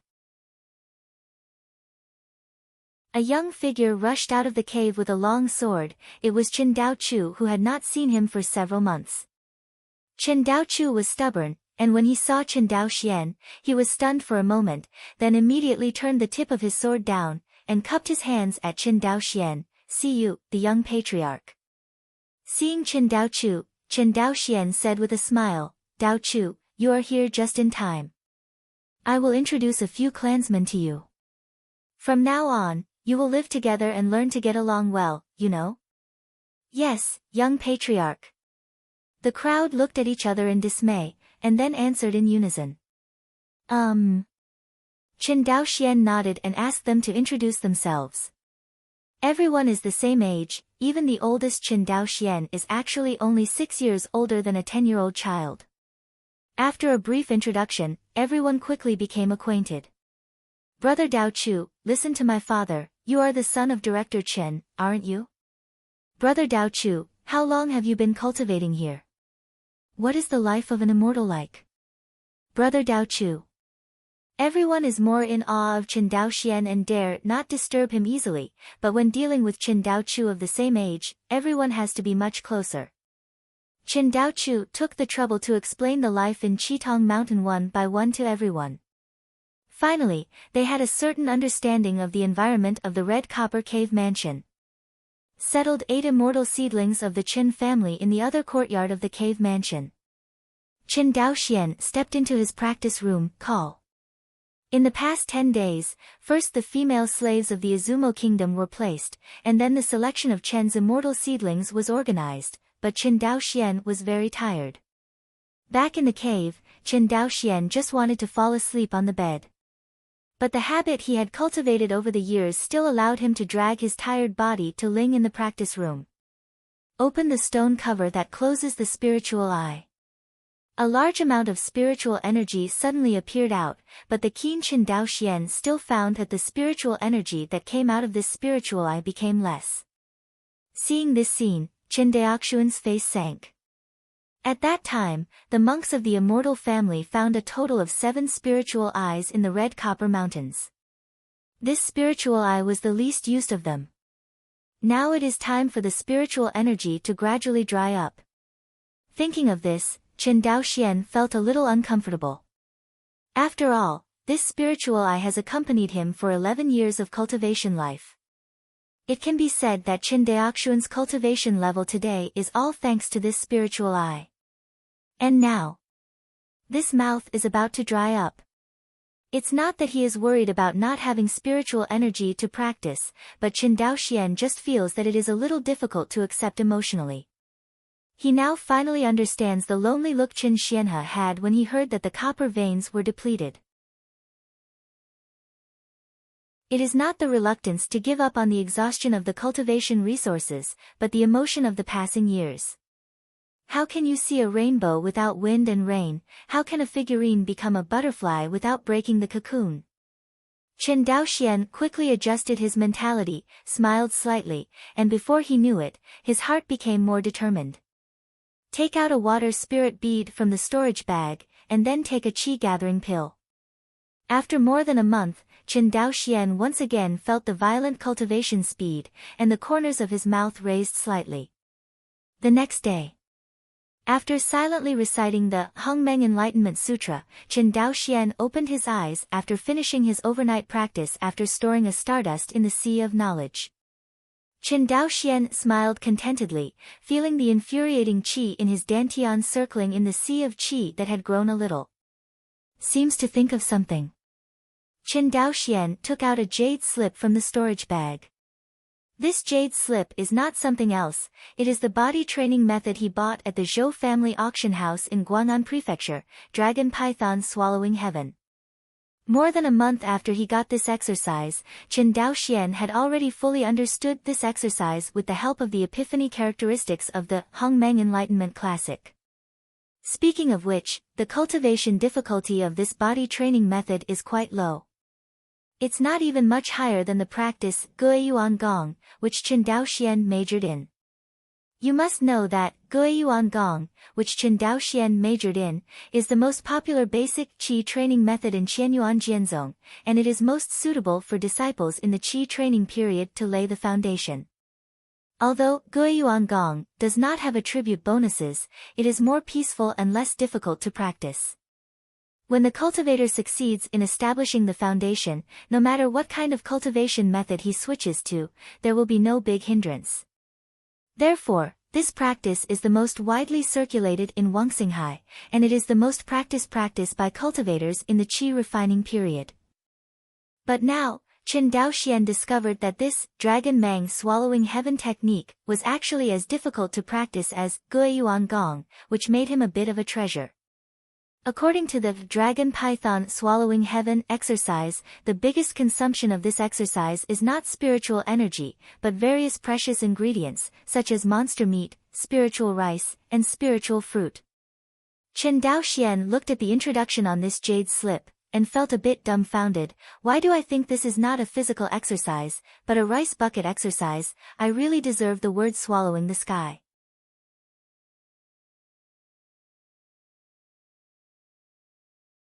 Chapter 58. Think of this. Chen Daoxian practiced the dragon python swallowing heaven technique again, and he had a hunch that he would be able to thoroughly learn this technique today.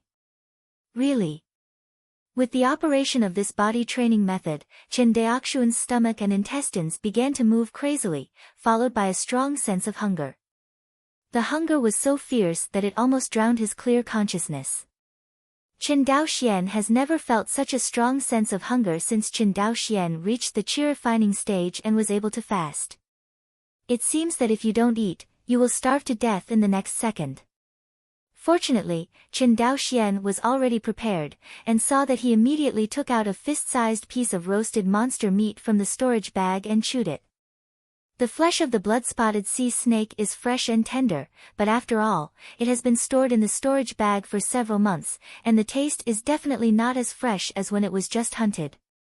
But at the moment, Chen Daoxian, who had been hungry for a long time and his eyes fainted, couldn't care about the taste or taste. Piece by piece of monster roast meat was chewed by him roughly, and then he swallowed it. In less than a stick of incense. Chen Daoxuan's small stomach pouch contained at least several hundred kilograms of blood-spotted sea snake barbecue. You must know that this is not ordinary poultry and livestock, it is monster meat, and the energy contained in its meat quality, let alone ordinary people, is difficult for qi cultivators to digest.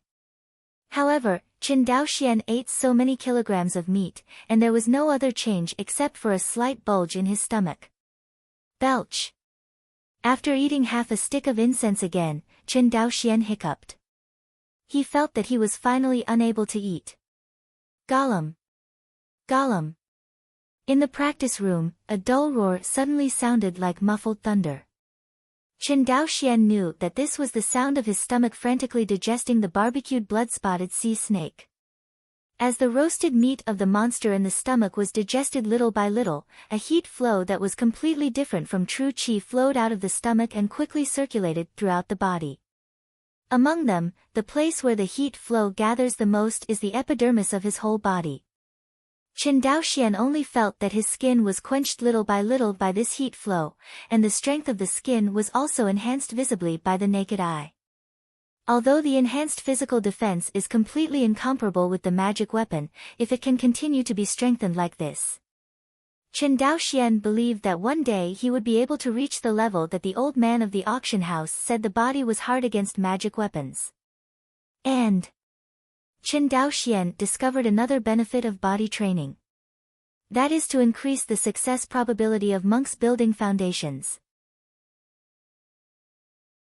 As we all know, for monks to build foundations, in addition to foundation building pills, they also need at least second-order spiritual meridians to assist. The reason why these two resources are needed is because the cultivator will transform his true energy into true energy during the foundation building process. Compared with the meekness of the real qi in the sea of qi at ordinary times, when breaking through the foundation building stage, the transformation of the cultivator's real qi into the real essence will cause the qi sea to expand violently. At this time, whether the real essence is docile or not is particularly important.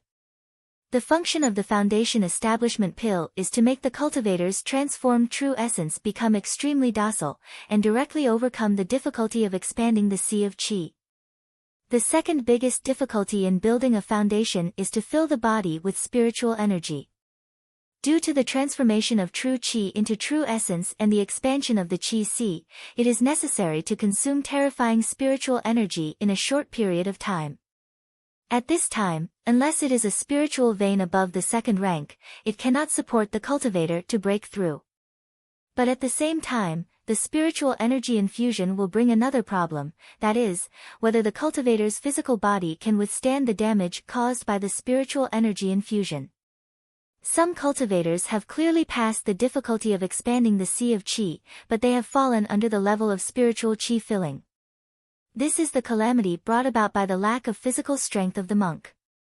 This is also the reason why the children of the big clan have to eat lingmi all year round. Lingmi has the effect of warming the body and enhancing the strength of the body. After eating for a long time, when the foundation is established in the future, it will not happen that the most dangerous transformation of the sea of qi will not happen, but it will fall on the body of spiritual energy. However, cultivating the body training method obviously improves the cultivator's body more than long-term consumption of spiritual rice. Not only that, the improvement of the cultivator's physical body will even speed up the cultivator's cultivation speed to some extent. Because the total amount of spiritual energy a cultivator refines every day is fixed, if it exceeds this amount, it will cause damage to the cultivator's body. But what if the cultivator's physical strength is increased? At that time, the total amount of the cultivator's refining spiritual energy will definitely increase, and the speed of cultivation will also speed up. Of course, the premise of all this is based on the fact that the cultivator can withstand the consumption caused by body refining. Just now, Chen Daoxian swallowed hundreds of kilograms of monster beast roast meat in less than 2 incense sticks. You must know that when the blood-spotted sea snake was peeled and the bones were removed, and the inedible meat was removed, the remaining good meat added up to less than 2,000 catties. Chen Daoxian killed 1/10 of it in an instant. According to the market price, he ate at least 10 spirit stones in a short while. This is just the time to practice 2 incense sticks. According to his cultivation speed, with full firepower, he would eat at least 40 or 50 spirit stones a day. If you replace it with lingmi, it might be more expensive. This kind of cultivation method, which cultivation force can afford to play? Don't say anything about the Zhou family in Guang'an Prefecture. Qianyuan Jianzong can't stand this kind of consumption, right? After all, Qianyuan Jianzong has countless resources, but the number of disciples is also the highest in the Sea of Stars. In such a big sect, everyone eats like this, and even the largest family is poor. Think of this. Chen Daoxuan's original plan to let all the cultivators of the Chen family practice the body training method failed. He reckoned that in the future, only the children of the elite family would be allowed to practice physical exercises. As for the other monks of the ordinary family, the Chen family should not be able to support them. Shaking his head, Chen Daoxian no longer thought about it.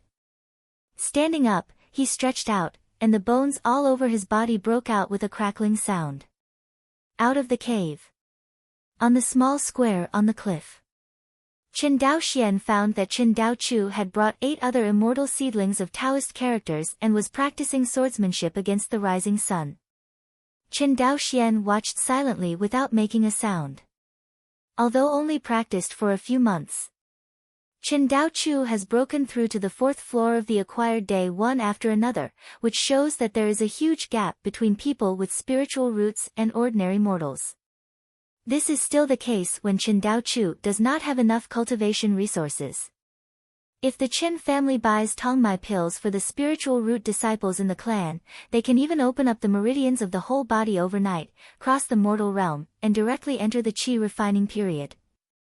The reason why Chen Daoxian did not do this was because the spiritual veins of the family had not been successfully cultivated, and even if everyone entered the qi refining period, there would not be enough spiritual qi to practice.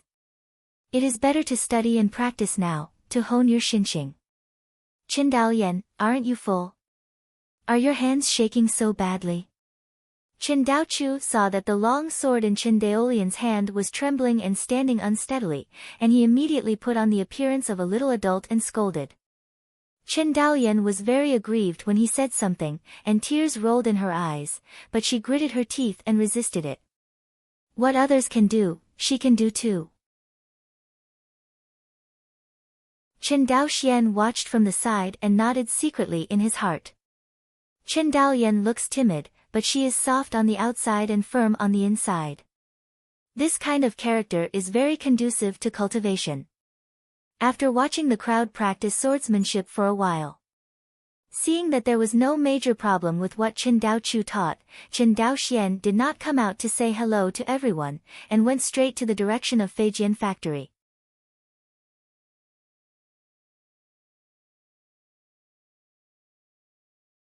Chapter 59.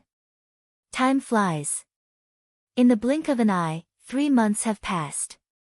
In the southwest waters of Wangxinghai, the underwater Magic Monkey Mountain is about 10,000 miles away from the Chen family on Shuanghu Island. As far as the eye can see, large groups of mermen are carving out caves all over this mountain range. Demon Mountains. Inside the most spacious cave, a sturdy male merman with bronze-colored muscles was quietly adjusting his breath in the cave.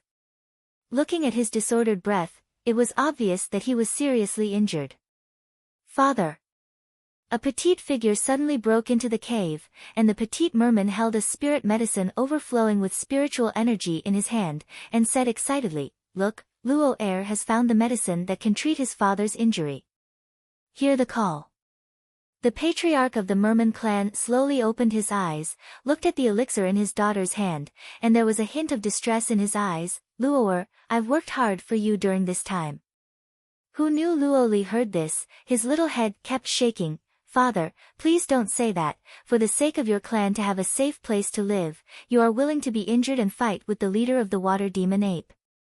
Compared to you, what does Luoer do for such a small thing?" Hearing Luoli mentioning the battle with the leader of the water demon ape, even though the battle had passed for almost half a year, the merman clan chief still felt a little scared every time he thought about it. It was a little bit, just a little bit. He died with the leader of the water demon ape.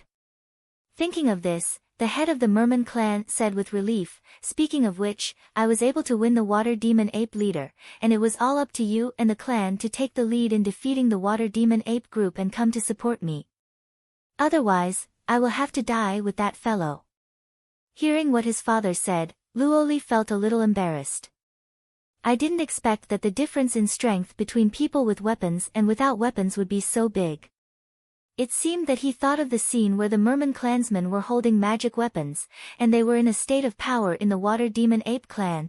Luoli's little face flushed with excitement. "Father, this time we are dealing with the Chen family on the Shuanghu Island. We must buy more weapons." "Just do it.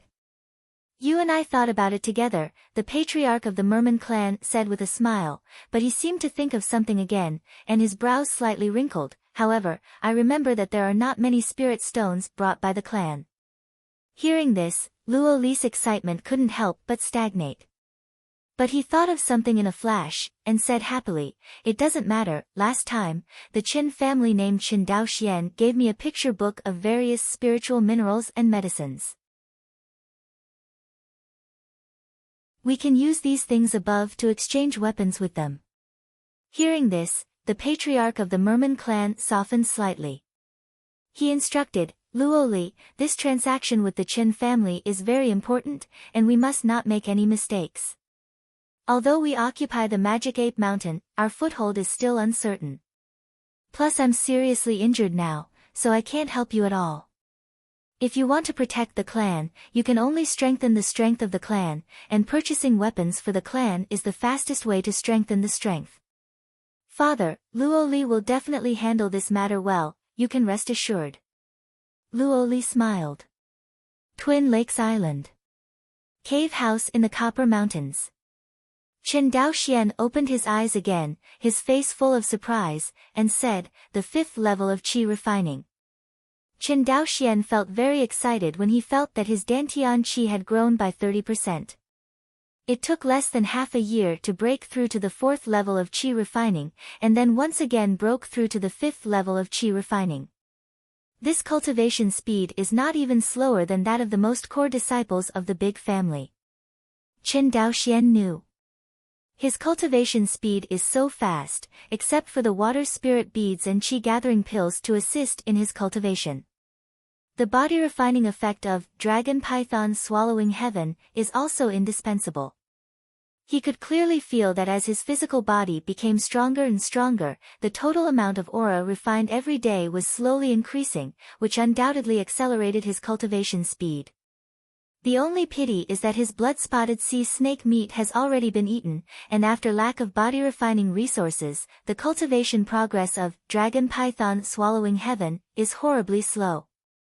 Besides, recently, Chen Daoxian has clearly felt that the spiritual eyes of the practice room are no longer enough to support him to practice at such a high speed. The problem of insufficient spiritual energy was put in front of Qin Daoxian again.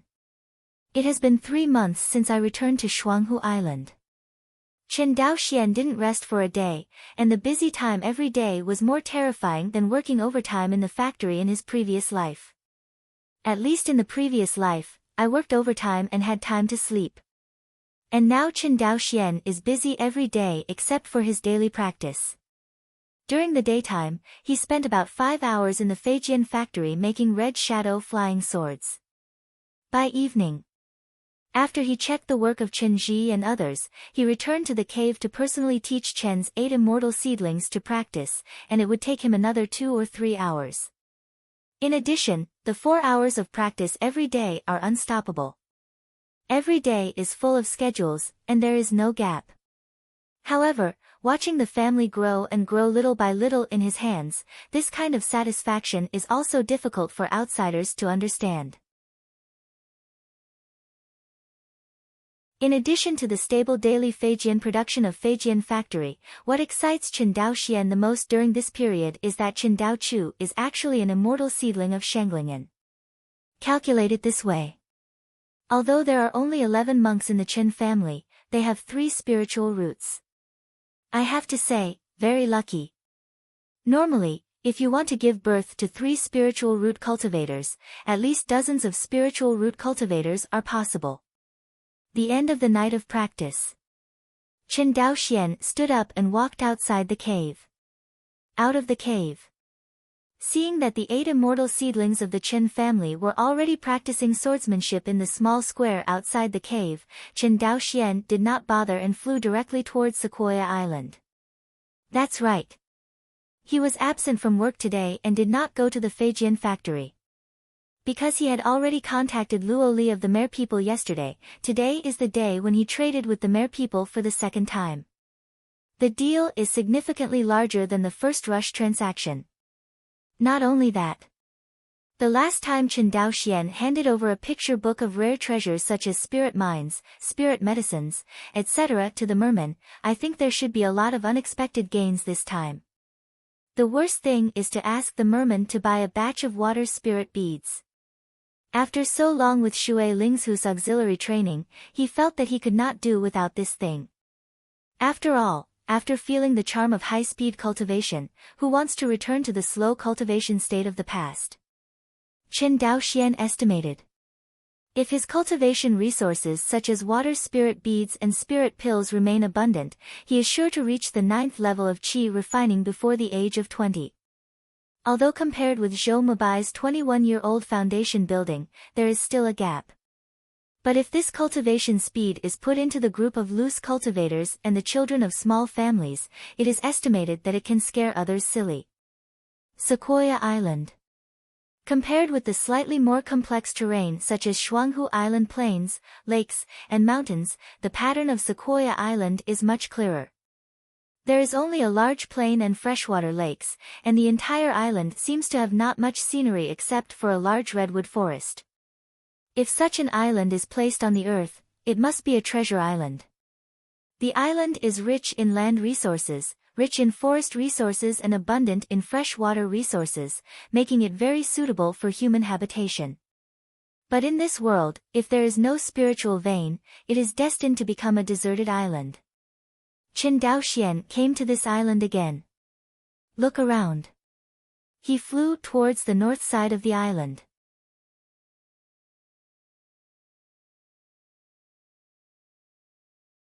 Chapter 60. All the way north. Qin Daoxian stopped over the reef group he traded last time. Looking at the endless sea, Qin Daoxian slowly lowered his body. I always trade standing with the merman, but it seems a bit tense. Qin Daoxian said silently. Trading with the merman is a long-term business for the Qin family, and it is definitely not something that will be given up after 1 or 2 orders. Qin Daoxian also wanted to use the power of the merman to open the treasures of the underwater world of Wangxinghai. For the market of the merman, he will never give up no matter what. Since you don't want to give up, it is very important to have a good relationship with each other. Fortunately, during the last transaction, the merman had a good impression of him. In this transaction, there should be no more tit-for-tat scenes when we first met. Let's build a sea pavilion here. He glanced at the reef on the bottom of the sea, and the most prominent part had already extended to the sea, enough to be the foundation of the pavilion. Just do it. Chen Daoxian slapped the storage bag, took out the red shadow flying sword, and infused with true qi, the 3-foot-long sword light pierced out of his body. Brush. Under the control of divine consciousness, the red shadow flying sword slashed towards the reef on the bottom of the sea. Soon, a huge reef with a whole body like white jade was cut into 2 pieces by the red shadow flying sword. The fracture of the reef is as smooth as jade, and there is no trace of cutting at all. Chen Daoxian nodded with satisfaction, and continued to control the flying sword to continuously cut along the stone. Follow the ideas in your head. Chen Daoxian kept grinding the reef stone in front of him with his flying sword. After half an hour, a rough pavilion was built by Chen Daoxian, standing on the reef foundation on the sea. Seen from a distance, the pavilion seems to be floating on the sea surface. If you ignore its rough workmanship, it looks quite interesting. Step into the gazebo. Chen Daoxian looked around and felt that something was missing. He took out a piece of stone from the bottom of the sea again, and after several tossing, a stone table and 2 stone benches were made by him. Immediately, Chen Daoxian used a fire control technique to evaporate the water stains in the pavilion. Under the shroud of water vapor, this sea pavilion is like a fairyland in a dream. It always feels like it's almost meaningless. Chen Daoxian touched his chin and muttered. Immediately, he soared into the air, flew around the pavilion a few times, and finally found something missing. I didn't give you a name. Chen Daoxian's eyes lit up slightly and smiled. With a burst of sword light flying, in the blink of an eye, the 3 characters, Guanhai Pavilion, appeared above the stone pavilion. It took him less than an hour from deciding to build the pavilion to the time it was built.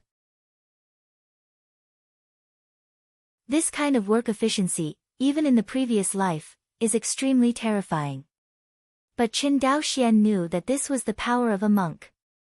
The strength of a monk is not only reflected in its powerful destructive power, but also in its powerful productivity. For example, spiritual fields that only monks can cultivate. If ordinary mortals were allowed to plant spiritual fields, even if they tried their best, they would not be able to plant even an acre of spiritual fields. Because ling rice is different from ordinary rice. Its straw is extremely tough, and it requires a monk to hold a magic weapon to cut it, not to mention the more difficult work of peeling the shell. Therefore, even a group of monks has to study specifically to plant spiritual fields. Among the monks who can plant spiritual fields are called lingzifu. Although this profession is not as popular as alchemists, tool refiners, magicians, and talismans. But in the group of loose cultivators, he is also considered a proper wealthy and handsome. The spiritual stones that Ling Zhifu earned in 1 year were at least several times higher than those of a loose cultivator who knew nothing. Of course, in Guang'an Prefecture, since scattered cultivators basically do not have spiritual veins, even if they can cultivate spiritual fields, they can only be tenants for the cultivators. With the exploiting power of the Wan Xinghai cultivator clan, these Lingzhi husbands would not be able to earn a few lingshire throughout the year. This also led to a great decrease in the interest of loose cultivators in learning to plant spiritual fields. Late at night. Waited for a full day. The Mare people are long overdue. Really? This time, Luo Li came alone. As for the men she brought, they were all arranged by her in the reef group on the bottom of the sea. He didn't directly let a group of mercenary strong men surround Chen Daoxian as he did last time, trying to restrain him in his aura. Chen Daoxian, here I come. Luo Li, who emerged from the sea, glanced strangely at the stone pavilion built by Chen Daoxian, and finally jumped up and sat on the stone deck. Seeing this scene, Chen Daoxian was a little curious. His eyes couldn't help but look down at Luo Li.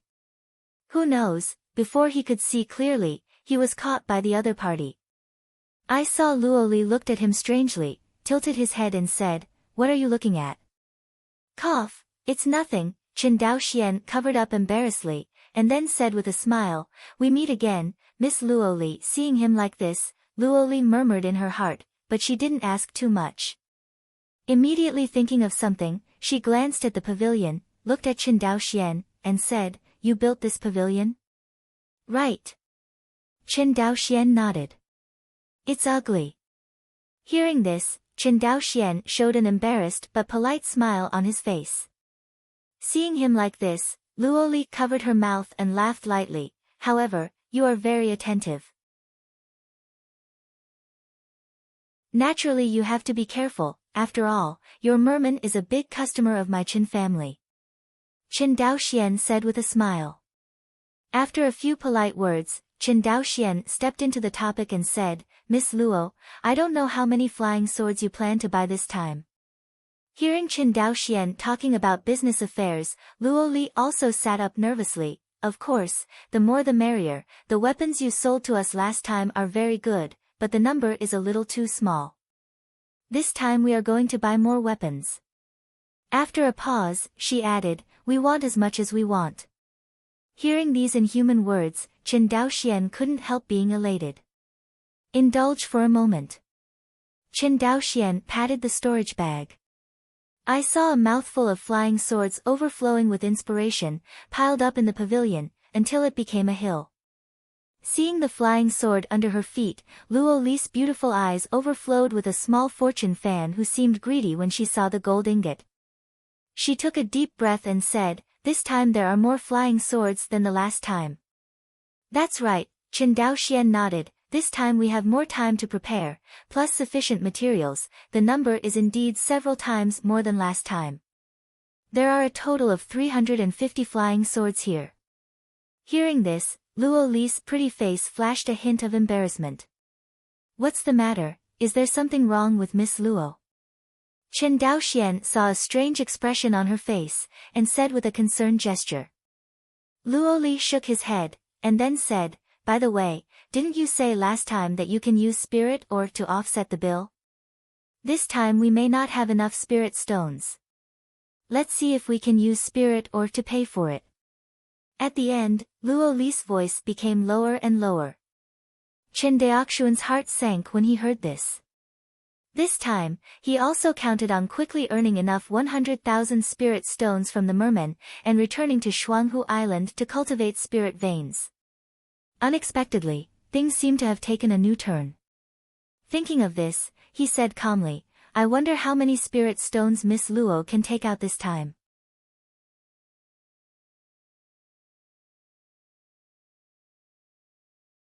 Chapter 61, Heard. Luo Li first stretched out a small white and tender hand, and then stretched out another, carefully saying, "A little more than 100,000 spirit stones."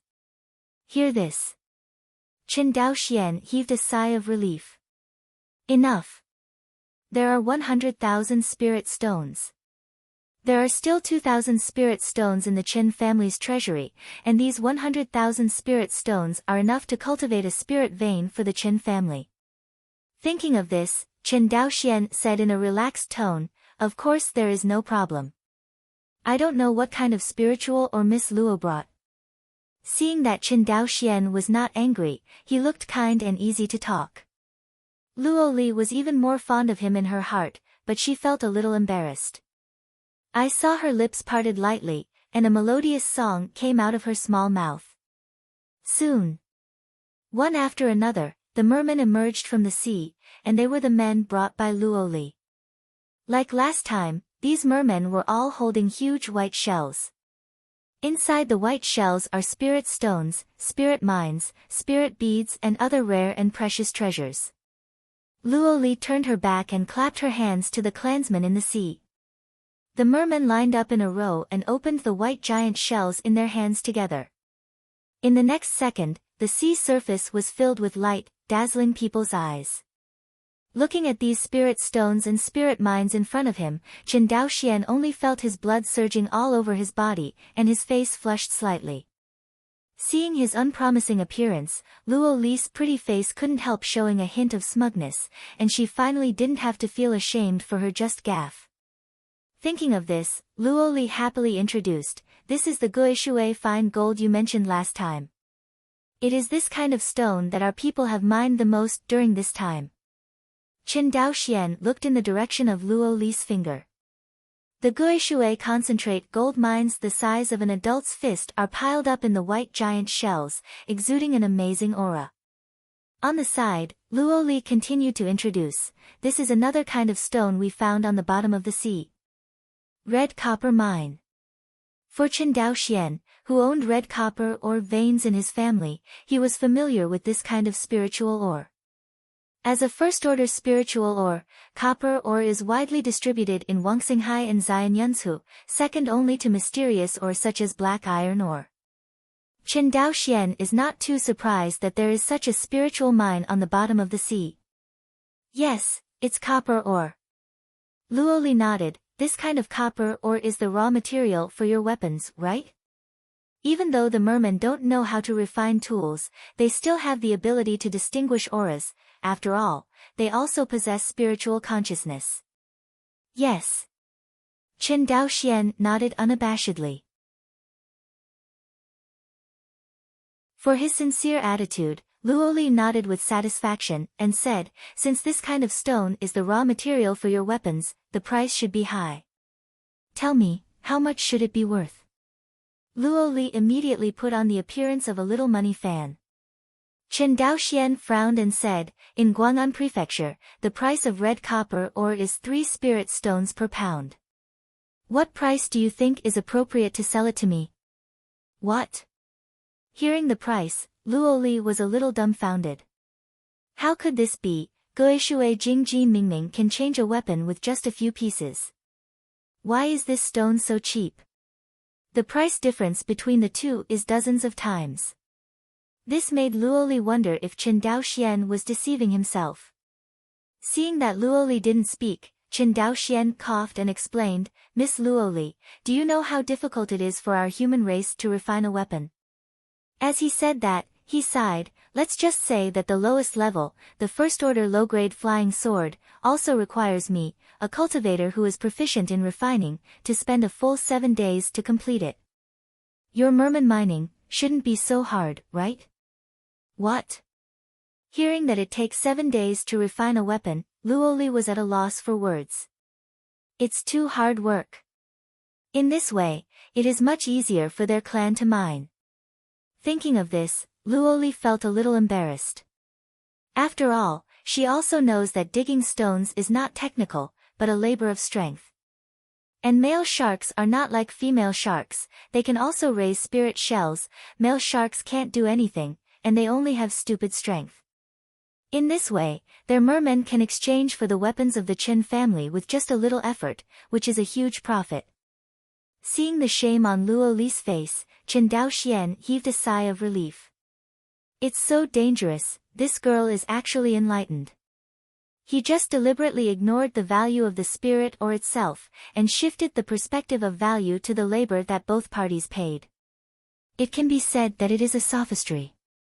Fortunately, Luo Li didn't find anything wrong. Perhaps in Luo Li's eyes, this broken stone had no value at all. The spiritual beads produced by the scallops they raised could decorate the cave anyway. What's the use of this broken stone? It can't be eaten or used, and it looks ugly. If it wasn't for Qin Daoxian's request for these broken stones, the mermen would not have paid attention to them at all. As if feeling guilty for suspecting Qin Daoxian just now, Luo Li's next tone softened a bit. This is the biggest specialty of our merman tribe, water spirit beads. Luo Li pointed at the water spirit beads held in the hands of the clan, and her tone suddenly became sad. Qin Daoxian knew that the Mer people were persecuted by the Zhou family for hundreds of years because of this water spirit pearl. For this matter, Qin Daoxian is not easy to persuade. After all, he and the Zhou family belonged to the same human race. It was quite reasonable for Luo Li not to hate Wu Jiwu and hate him. I don't know how much this water spirit orb can be worth. Luo Li raised her head and looked at Qin Daoxian. After pondering for a while, Qin Daoxian looked at Luo Li's wink and said carefully, "The price of the first-order water spirit beads in Guang'an Mansion is 50 spirit stones. I wonder what price Miss Luo is willing to give me." He said 50 spirit stones, and Luo Li definitely couldn't give a price higher than that. In fact, although the water spirit beads sold by the Zhou family are 50 spirit stones, there is no way for ordinary scattered cultivators and children of small families to buy them. This kind of treasure to assist cultivation has long been determined by the big families of Guang'an Prefecture and even other provinces in Sangzhou. Even if a little bit of scraps fell into the hands of a loose cultivator, they would often sell for a high price. For example, the last time Qin Daoxian was in Sangxiafang City, he spent twice the premium to buy a few water spirit beads. And when Luo Li heard that 10 water spirit beads can be exchanged for one weapon, she couldn't help but feel uneasy about the terrifying price. She hesitated, unable to speak for a long time. In fact, she really wanted to talk about selling 50 spirit stones, but after hearing that Qin Daoxian worked hard for 7 days to create a weapon, and their mermen could exchange only 10 spirit beads for it, and Luo Li was very disturbed by the condemnation in conscience. A long time. Luo Li, who was struggling in her heart, raised her head and said solemnly, "Qin Daoxian, you are a conscientious person. Since your Qin family treats my mercenary family sincerely, we can't make money from you without our conscience. This water spirit pearl, we sell you 110 spirit stone." Hearing this price, Qin Daoxian almost didn't sit still and fell off the stone bench.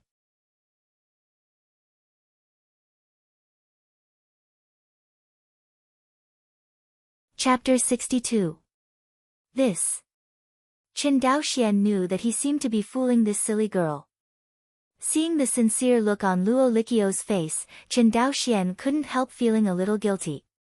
But soon, the guilt was thrown away by him. He glanced at Luo Li, and then at the large number of rare and precious treasures brought by the mere people, and a bolder idea emerged in his heart. Qin Daoxian's thoughts floated in his heart, but his face remained calm. "Miss Luo, I feel the sincerity of your mere people, but 10 spirit stones and a water spirit pearl, will it be 2? Before Qin Daoxian finished speaking, Luo Li's pretty face flashed a blush, and she stammered, "I know that the Shirling stone is a bit expensive, but it's cheaper than the Zhou families, right? Such as. If you still think it's expensive, we can still discuss it." "Okay. No need to discuss, let's set this price." Qin Daoxian waved his hand. He felt that he couldn't talk to Luo Li any longer, and if we talked again, it was estimated that the price could be reduced to 1 spirit stone. Although the Qin family needs to accumulate primitive capital, they can't cheat the mere people like this. After all, he already regards the mere people as his ban. Hearing that Qin Daoxian agreed to the price, Luo Li breathed a sigh of relief. For so many years, due to the persecution of the Zhou family, the mere people have never dared to deal with the human race, and the little information about the human race was passed down by word of mouth from the ancestors in the clan. It's not that Luo Li didn't know that Qin Daoxian made a lot of profits in the transaction between the two parties. But at the same time, they also obtained the weapons they wanted in the transaction with Qin Daoxian. In Luo Li's view, the transaction between the two parties is a win-win situation. After negotiating the pricing of several kinds of spirit ores and water spirit beads, Qin Daoxian said, "Since the price has been negotiated, let's trade." "Okay." Luo Li showed 2 little tiger teeth and nodded with a smile. "This time we brought a total of 101,756 spirit stones, as well as various spirit minerals and spirit beads, worth about 170,000 spirit stones. That is to say, the total value of your goods is 271,756 spirit stones." "Yes." Luo Li nodded. Qin Daoxian continued, "I brought a total of 350 flying swords here. According to the price we negotiated for 500 spirit stones, a total of 175,000 spirit stones need to be paid." Hearing this, Luo Li was a little embarrassed. It seemed that she brought too much, and Chen Daoxian couldn't eat it. When she was in a dilemma, Chen Daoxuan's mind moved slightly and said with a smile, "Miss Luo, although we are trading for the second time, I wonder what your impression of me is?" Hearing this, Luo Li was stunned at first, then her pretty face turned slightly red, and she turned her head and said, "Not bad. My impression and credibility of Miss Luo and the merman are also very good." He paused, "So I think the transaction between our two sides can continue and expand." Expand? Yes. Expand. Looking at Luo Li's ignorant appearance, Chen Daoxian continued to explain, "For example, there are many resources that our human race can use in the deep sea, but your mere human race can't use it. For example, this spiritual ore is one of them. And my human race also has a lot of things that your mermaid race desperately needs, such as magic tools. Therefore, I think it is better for the two of us to discuss what the other party has announced." Hearing this, Luo Li was silent. A long time. She raised her head and said, "Our mere people are short of food." What? Chen Daoxian was almost confused by Luo Li's words. After the cultivator embarked on the path of qi refining, he basically stopped eating. The lowest level of the merman race is the first order early stage, which is equivalent to the early stage of human qi refining. How can they be short of food? Seems to see Chen Daoxuan's doubts. Luo Li slowly explained, "Our merman is different from your human cultivation methods. Speaking of which, our cultivation methods are more like ancient monks." Ancient monk. Hearing this word, Chen Daoxian couldn't help but suddenly realized. Ancient monks refer to the group of monks in ancient times. In the cultivation world, it does not mean that the current monks are inferior to the ancient monks. It can only be said that the paths taken by the two sides are somewhat different. Ancient monks usually practice qi and body refining at the same time, but the monks in the ancient times had a characteristic, that is, they did not have magic weapons. The ancient monks started out by imitating the path of cultivation followed by monsters. At that time, the human race was not the overlord of this world. Among the 10,000 races, people can only be said to be a not-so-small race. But with the emergence of the cultivator group, the human race quickly grew into the largest race in the world with its terrifying ability to reproduce. Later, he became the overlord of this world. Other aliens and monsters either hid in the deep mountains and forests far away from the human race, or hid in the deep seabed and did not dare to show their faces. With the continuous development of the human cultivation world, the cultivation system has also begun to change. Especially with the appearance of defensive instruments, the human race found that it did not take a lot of energy and resources to refine the body, and the human race monks could also obtain terrifying defense power. By this period, bodybuilding exercises were gradually banned. After that, the cultivation of immortals became more and more prosperous, and this was the current world of immortal cultivation. Luo Li said that the way they practiced in the merman race was biased towards the ancient monks, meaning Chen Daoxian had already made it very clear. "I am afraid they are really short of food. Although there are large groups of monsters under the sea, monsters are not weak chickens. How can they be so easy to hunt? Besides, monsters all appear in groups. The mere people want to hunt down the monsters, and the monsters also want to hunt them. This is also the reason why Luo Li and the others are eager to buy weapons." Hearing Luo Li saying that they were short of food, a plan that had long been brewing in Chen Daoxuan's heart was brought up by him. "Miss Luo, have you embarked on the path of body refinement in addition to the path of qi refinement?" Hearing this, Luo Li first nodded, then shook his head again. "Our body training is a little different from your human body training." Speaking of this, she laughed. "We have learned about your human race's body training methods, and the consumption of resources is too terrifying. The cultivation path of our merman is equivalent to a simplified version of the combination of body refining and qi refining." Chen Daoxian didn't know what the simplified version of body refining and qi refining was. But thinking about the late third-order powerhouse of the merciful patriarch, Zhou Mubai, a monk on the first floor of the Purple Mansion, was almost beheaded, and he knew that the cultivating methods of the merman were not very good. After thinking about it, Qin Daoxian continued, I think in addition to weapons, our Qin family will be able to trade spiritual rice with your merman in the future. Lingmi? Luo Li's eyes lit up slightly. Obviously, she knew what Lingmi was. Seeing Luo Li's happy appearance, Qin Daoxian finally tried to see it, and said, since both of us have agreed to enter into in-depth cooperation, it is very important to have a unified transaction currency. Hearing this, Luo Li felt a little embarrassed. Because the recognized trading currency of the human race is the spirit stone, and all the spirit stones of the merman race are already here.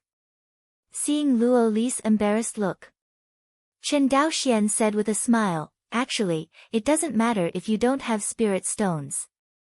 Miss Luo, I don't know if you have heard of the contribution system in the Immortal Clan. What is the contribution system? Simply put, the clansmen hand over resources such as spirit stones, spirit minerals, and spirit beads to the clan, and then they can get the family's contribution points, and then with these contribution points, they can exchange resources such as spirit stones, spirit beads, and spirit minerals. What do you mean, use the contribution points of the Qin family to replace our transaction currency? Luo Li finally reacted and asked. Yes, that's what it means. Seeing Luo Li's hesitant expression, Qin Daoxian said, Miss Luo is not worried about our Qin family, for fear that we will embezzle your things and not admit it, or... No, I believe you. Luo Li twisted and said, that's it. I'm afraid that the two sides will forget how much they contributed, or the two sides may not be able to tell. You understand what I mean? I understand what Miss Luo means. Qin Daoxian took out 2 blank jade slips from the storage bag and entered 2 sets of numbers into them. These 2 jade slips were entered by me with the number 96756, which represents 96,756 spirit stones. Qin Daoxian handed the jade slip to the other party. In the future, if you trade with my Qin family again, you can use the contribution points in this jade slip to trade with my Qin family. How many spirit stones are spent at that time, we can dedicate as many contribution points as possible. Hearing this, Luo Li's eyes lit up. She took the jade slip and said with some malicious intent, aren't you afraid that I can change the numbers in this jade slip at will? Hearing this, Qin Daoxian shook the jade slip in his hand and said, I still have a backup. This transaction model requires absolute trust between the two parties, otherwise it will not continue. Our Qin family is willing to believe in the Mer people. Hearing Qin Daoxian's sincere words, Luo Li couldn't help feeling ashamed for her cleverness. She raised her head, nodded earnestly, and said, since your Qin family is willing to trust us, we are naturally willing to trust you. At this moment, the relationship between the two sides became unprecedentedly harmonious. In the end, Luo Li said in a joking tone, are you going to count the spirit stones and spirit minerals? Qin Daoxian shook his head and said with a smile, I believe you. Seemingly touched by this sentence, Luo Li gave Qin Daoxian a deep look, then turned over and jumped into the sea. Immediately afterwards, the sharks put down all kinds of materials, and put the flying sword into the white giant shell. Then they jumped into the sea one by one and disappeared. After half a cup of tea. On the sea surface dozens of kilometers away from Guanhai Pavilion, a woman with a beautiful face emerged from the sea, looked at the white figure on the Guanhai Pavilion from a distance, smiled slightly, and disappeared into the sea.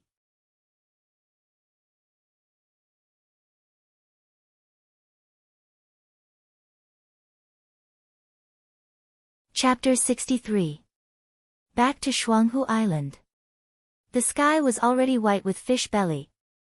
Looking at the rising sun rising from the sea, Qin Daoxian touched several storage bags pinned to his waist and was satisfied. The significance of promoting the Qin family's contribution points to the merman this time is not just a white wolf with empty gloves. The greater significance of this move lies in the financial control of the Mer people. Don't look at the fact that the Qin family is still weak, but in fact, it has gradually controlled the weapons and equipment of the mermen. Coupled with Qin Daoxuan's control over the currency of the Mer people, the economy of the Mer people is bound to be controlled in the future. Not to mention that when Qin Daoxian sells spiritual rice to the Mer people, he will control the food of the Mer people. A force, when its military, economic, and even rations are controlled by another force, say it is not a vassal, and outsiders will not believe it. However, what Qin Daoxian has done, the Mer people seem to have not noticed it. This is also the disadvantage that all systems in this field are relatively backward. Of course, if Qin Daoxian wants to completely control the mermen, he must make the absolute strength of the Qin family surpass the opponent. Otherwise, others will have the ability to flip the table at any time. Only when the hard power of the Qin family exceeds that of the mermen, will this kind of control be extremely firm, so that it will not have the slightest resistance to resist. Just returned to the Feijian factory on Shuanghu Island. Qin Liangyu trotted over and said, "Young patriarch, the patriarch is back." Oh. Hearing that the 13th uncle Qin Xianhe was back, Qin Daoxian was slightly taken aback, and immediately knew what was going on.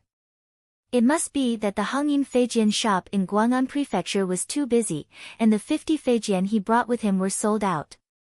Thinking of this, Qin Daoxian nodded with a smile, "I'll go find Uncle 13. Young patriarch," Qin Liangyu said carefully. The patriarch said, "You don't need to look for him first, the work of producing flying swords is more important. You can go to him after you are done with today's work of refining flying swords, heard?" Qin Daoxian laughed dumbly.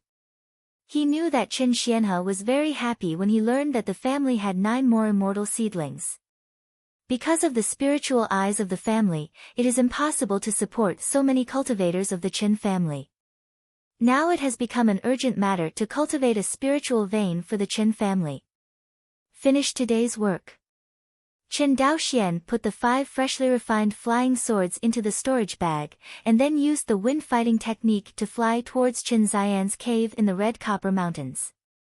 Who knows, after looking around, Qin Xianhe is not in the cave. After thinking about it, he returned to his cave. Really? Outside his cave, Qin Daoxian found Qin Xianhe. At this time, he was talking to the 9 immortal seedlings of the Qin family, and the scene was full of laughter. Looking at the happy scene in front of him, Qin Daoxian couldn't help showing a smile. As soon as he lowered his body, Qin Xianhe looked at him. "Uncle 13. Qin Daoxian bowed his hands to Qin Xianhe and smiled. "Well, are you done?" Qin Xianhe smiled and nodded. "Young patriarch. Young patriarch." The 9 immortal seedlings of the Qin family saw Qin Daoxian and greeted him one after another. It seems that the diligent teaching during this period has made Qin Daoxian an incomparably majestic image in the crowd. Seeing this scene, Qin Xianhe nodded slightly. These 9 immortal seedlings will be the pillars of the Qin family in the future. They fear Qin Daoxian so much, and they will make Qin Daoxuan's rule over the Qin family easier in the future. Qin Daoxian didn't think about it so much. Seeing the children playing and playing, he couldn't help but straighten his face and said solemnly, "So joking, have you completed today's practice homework?" Hear this. The faces of the immortals froze. Qin Daochu walked out of the crowd, bowed his head, and said with shame, "Patriarch Hui, it's not finished yet." Hearing this, Qin Daoxuan's face became more serious. The way of practice lies in perseverance. If you are slack today, you can be slack every day. Haven't I told you about the truth that a 1,000-mile embankment collapses into an ant's nest? Hearing this scolding, everyone bowed their heads one after another, not daring to look at him. Qin Xianhe saw that Qin Daoxian was reprimanding the younger generation in the clan, and he did not say anything to defend it. He knew that this was the time when Qin Daoxian established his prestige among the Qin family's children, and he must not destroy it. Really?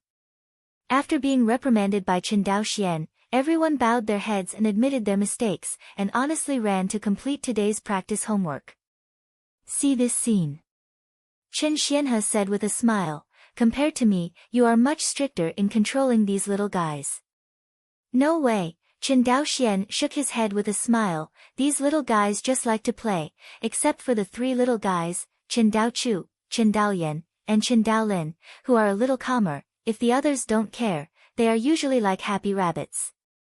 Hearing this, Chen Xianhe nodded slightly. Yes, speaking of which, your cultivation has never bothered me much. Hearing this, Chen Daoxian didn't know how to explain it. He couldn't say that he came from transmigration, and he had a mature soul in his body. He had to change the subject and said, by the way, when Uncle 13 is back this time, is the Hongyin Feijian store out of stock? Right. Seeing Chen Daoxian talking about the business, Chen Xianhe said solemnly, as our Hongyin store becomes more and more famous, more and more scattered repair customers come to our store to buy Feijian. In order not to offend these loose cultivators, the old man can only shorten the time interval of the lottery. No, 50 Feijian sold all in less than 2 months. Chen Xianhe spread his hands with a helpless expression on his face. There were no flying swords for sale in the Hongyin Feijian store, so Chen Xianhe couldn't stay in the Sangxiafang market. Therefore, only the family's Canglong cargo ship returned to Shuanghu Island and wanted to pick up another batch of goods. Seeing him like this, Chen Daoxian pursed his lips and said with a smile, it's not a coincidence that you came here. Most of the flying swords produced by the family during this period of time have been traded with the Mer people. Chen Xianhe was about to ask about the matter, but Chen Daoxian took the initiative to say it. He took 2 steps forward and said excitedly, how? Have you gathered the spiritual stones for cultivating spiritual veins this time? Chen Daoxian nodded, cupped his hands and said, fortunately, I didn't lose my life. Ha! Ha ha ha ha! Chen Xianhe couldn't help laughing wildly. This kind of wanton laughter, Chen Daoxian remembered that it was only after Chen Xianhe learned that the perverted refining tool such as the Rongling furnace was invented last time. Even Chen Xianhe today is happier than that day. If the melting furnace has just been manufactured, Chen Xianhe just saw the hope of the family to cultivate the spiritual veins. At this moment, hope becomes reality. The Chen family really must have their own spiritual veins. The Chen family has been based on Shuanghu Island for nearly 300 years, and finally has the foundation of inheritance. In the future, unless there is a major change in Wan Xinghai, as long as this spiritual vein is in hand, the Chen family will not cut off the inheritance.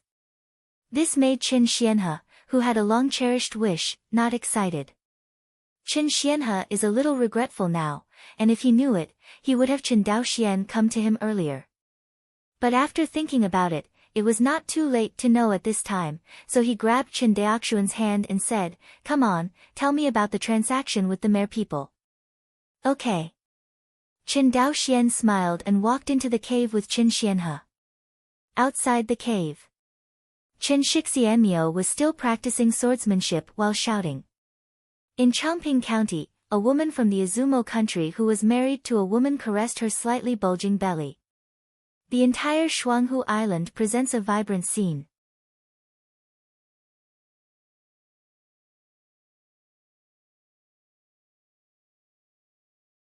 Chapter 64. Inside the cave. In front of the tea table. The two sat opposite each other. Chen Daoxian poured a cup of spiritual tea for Chen Xianhe himself, and said with a smile, that's how it happened. Chen Xianhe took the spirit tea handed over by Chen Daoxian, frowned and said, Daoxian, why do you want the Mer people to use my Chen family's contribution points? If I remember correctly, my Chen family has no contribution points at all. Obviously, Chen Xianhe does not understand what financial sovereignty is. Chen Daoxian couldn't explain it to him for a while, so he simply explained, one is to make the transaction between our two clans more convenient, and second, it is also to allow the Mer people and my Chen family to conduct exclusive transactions. Exclusive deal. Chen Xianhe grasped the key point in Chen Daoxuan's words. He quickly wondered what the exclusive deal meant. In the process of continuous trading between the two clans, once the Merman clan holds a large number of contribution points from the Chen family, in the end, in addition to choosing to trade with the Chen family, they can also use the contribution points of the Chen family to trade with other families. Wanting to understand this level, Chen Xianhe looked at Chen Daoxian with admiration in his eyes. Seeing Chen Xianhe looking at him like this, Chen Daoxian was also a little uncomfortable. He quickly changed the subject and said, "By the way, 13th uncle, where do you think the spiritual veins of our Chen family should be placed?" Hearing about the spiritual pulse, Chen Xianhe really couldn't care less about the mere people's use of the Chen family's contribution points. His eyes lit up first, and then solemnly said, "I think it is more appropriate to be in the Red Copper Mountains." "How can you see it?" Chen Daoxian asked. "The Red Copper Mountains are where my ancestors of the Chen family practiced, with a strong atmosphere of practice, and most of our caves are built in the Red Copper Mountains, and..." Chen Xianhe said, and found that he couldn't say much good. It seems that the Red Copper Mountains have no advantage other than the relics of the ancestors of the Chen family. As for the Dongfu, as long as you mobilize the Chen clan, it doesn't matter how much you want to build.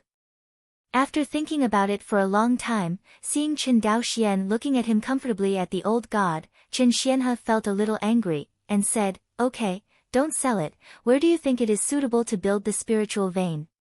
Judging from your appearance, you should have already made up your mind." Chen Daoxian put down the spirit tea in his hand, nodded and said, "There are indeed some ideas." Chen Xianhe raised his head, "Then talk about it." Chen Daoxian pondered for a moment and said, "Uncle 13, where do you think the most important place in my Chen family is now?" "It goes without saying, of course it's the Feijian factory." Chen Xianhe didn't even think about it, and immediately said. Although the Hongyin Feijian factory has only 5 production rooms, there are only 15 workers together, and even with Chen Daoxian, there are only 16 workers. But it was these 16 people who fulfilled the long-cherished wish of the Chen family's ancestors for hundreds of years, and earned a spiritual vein for the Chen family. True. The most important reason for the Chen family to earn this spiritual vein is that they have obtained unimaginable profits from the transaction with the mere people. But even without the mere people, with the terrifying production capacity of the Hongyin Feijian factory, the Chen family will be able to earn enough spiritual stones to cultivate spiritual veins in a few years at most. This point, Chen Xianhe, who has made the flying sword business prosperous in Sangxiafang City, Guang'an Prefecture, firmly believes in it. Since the Feijian factory is the core of my Chen's family, and the spiritual veins are also an indispensable training place for my Chen's cultivator, why can't the two be combined into one? Chen Daoxian asked back. You mean? Chen Xian's eyes lit up. That's right, I suggest placing the spiritual veins in the Shuanghu Island Industrial Zone. Although Chen Xianhe didn't know the meaning of the strange name of the industrial zone that Chen Daoxian came up with, he did not object. Just like he named the refining workshop Hongyin Feijian factory. Chen Daoxian has many practices that Chen Xianhe can't understand, but they have played a good role in the development of the family. After a long time, Chen Xianhe stopped talking about what he didn't understand. It's the same this time. Although Chen Xianhe really wanted to place the spiritual veins in this place in the Red Copper Mountains, Chen Daoxuan's words were obviously more reasonable. Except for a few relics of Chen's ancestors, there really doesn't seem to be much to be missed in the Red Copper Mountains. The copper ore has been exhausted, and now there is a more advanced Feijian factory, and even the ground fire room has been dusty for a long time. Do the math. Apart from Chen Daoxuan's depleted spiritual eyes, there seems to be nothing of value in the Red Copper Mountains. Such a worthless barren mountain, what is there to be nostalgic about? Ugh! Chen Xianhe thought and sighed deeply. What's the matter, Uncle 13, do you think anything is wrong? No, there is nothing wrong, your choice is right, very good. Chen Xianhe looked lonely, but forced a smile and said. Qin Daoxian naturally couldn't understand Qin Ziyan's mentality, and he was now completely caught up in his longing for the future development of the Qin family. Cultivate spiritual veins, select a large number of immortal seedlings, train apprentices for refining, expand the scale of Feijian factories, and step by step occupy the market of scattered repair Feijian in Guang'an Prefecture and even other provinces. It can be said. According to Qin Daoxuan's plan, the Qin family on Shuanghu Island will inevitably rise. He may face some pressure from family forces in the process of his rise, but with Qianyuan Jianzong's control over Wan Xinghai, Qin Daoxian believes that he can endure these pressures. After all, the current Wan Xinghai is not the chaotic Wan Xinghai that was thousands of years ago. In the current Wan Xinghai, as long as you don't violate the decrees of the Qianyuan sword sect, you basically don't have to worry about which immortal clan dares to blatantly destroy the door of the small clan. This is also the reason why a small family like the Qin family is obviously weak, but it is still not destroyed by the big family and robbed of cultivation resources. On the one hand, a small family like the Qin family has few resources, and the big family dislikes it. Another important reason is the shock of the Qianyuan sword sect, so that the immortal cultivators in Wan Xinghai dare not take a step.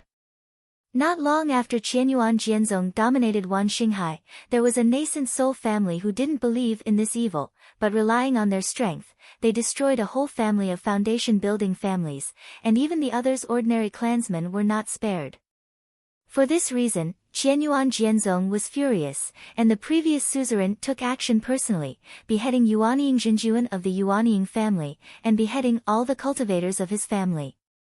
As for the ordinary people of the Yuanying family, they were treated as slaves and sold to various states in Wangxinghai. A prestigious nascent soul family was exterminated like this, which was extremely miserable. So far, no immortal clan has dared to ignore the decrees issued by Qianyuan Jianzong. At least before the decline of Qianyuan Jianzong, no family dared to take a step beyond the thunderous pool. Not to mention that the Qianyuan sword sect is in full swing now, and the entire Xianqing Dao League cannot raise its head in the Izumo kingdom. The immortal cultivating clan of Wan Xinghai would not dare to make mistakes. Maybe they dared to take the risk of some secret tricks, but no one in Wan Xinghai dared to do this kind of door-to-door annihilation of the whole family.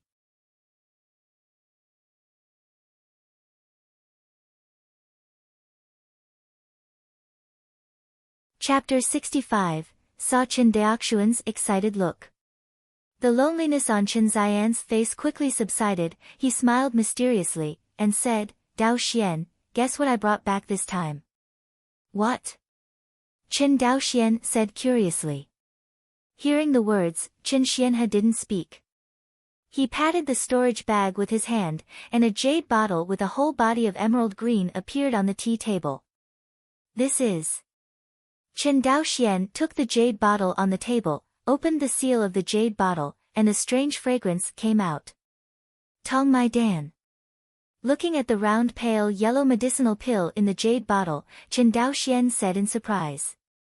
Qin Xianhe nodded and said with a smile, "It's Tong Mai pill, this time just in time for Zhou's Baodan Pavilion to refine a new batch of spirit pills, this Tong Mai pill is one of them."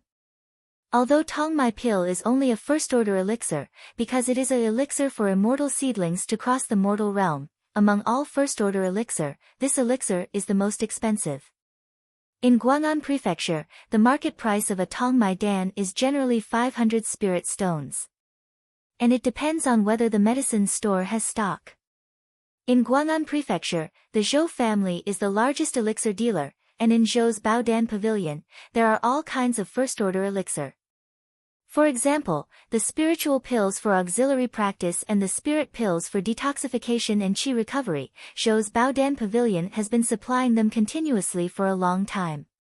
As long as the monks have spiritual stones, they can buy them. But there is only one elixir, and money may not necessarily buy it. That is the breakthrough medicine pill.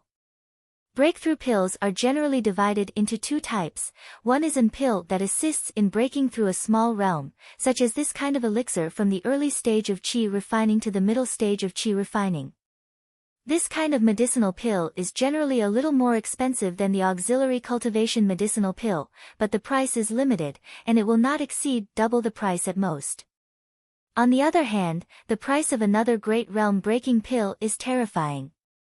For example, the Tongmai pill that directly crosses from the mortal realm to the qi refining stage, and even the foundation establishment pill that breaks through from the great perfection of qi refining to the foundation establishment stage, all belong to this kind of great realm-breaking pill.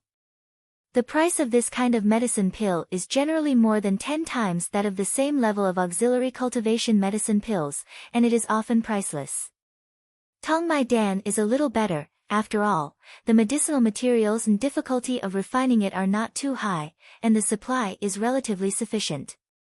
Generally speaking, as long as you have the patience to wait in Zhou's Baodan Pavilion, you can always buy it after a while. But the second-order spiritual elixir is different. As long as this kind of elixir appeared in the elixir shop, it would definitely be robbed by the monks.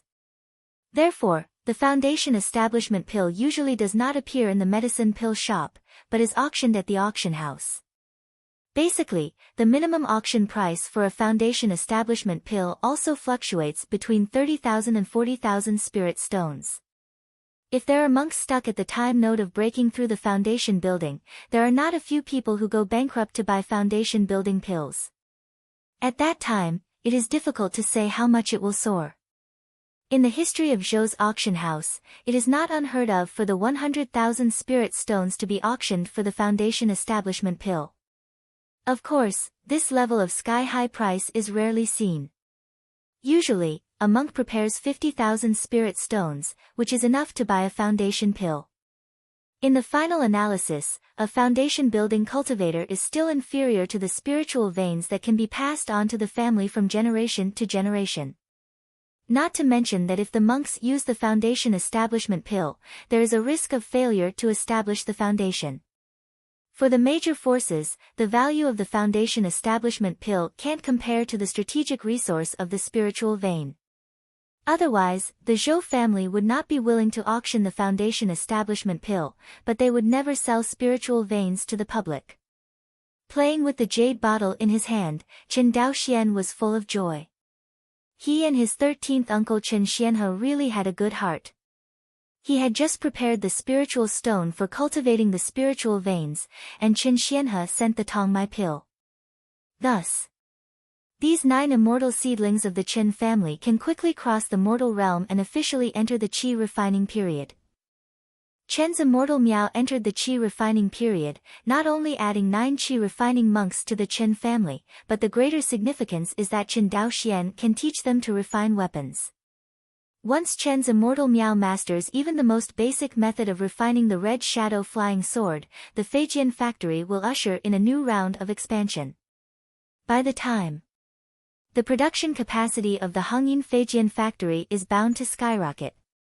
Whether it is the loose repair market in Guang'an Prefecture or the Merman market, the Chen family can satisfy them.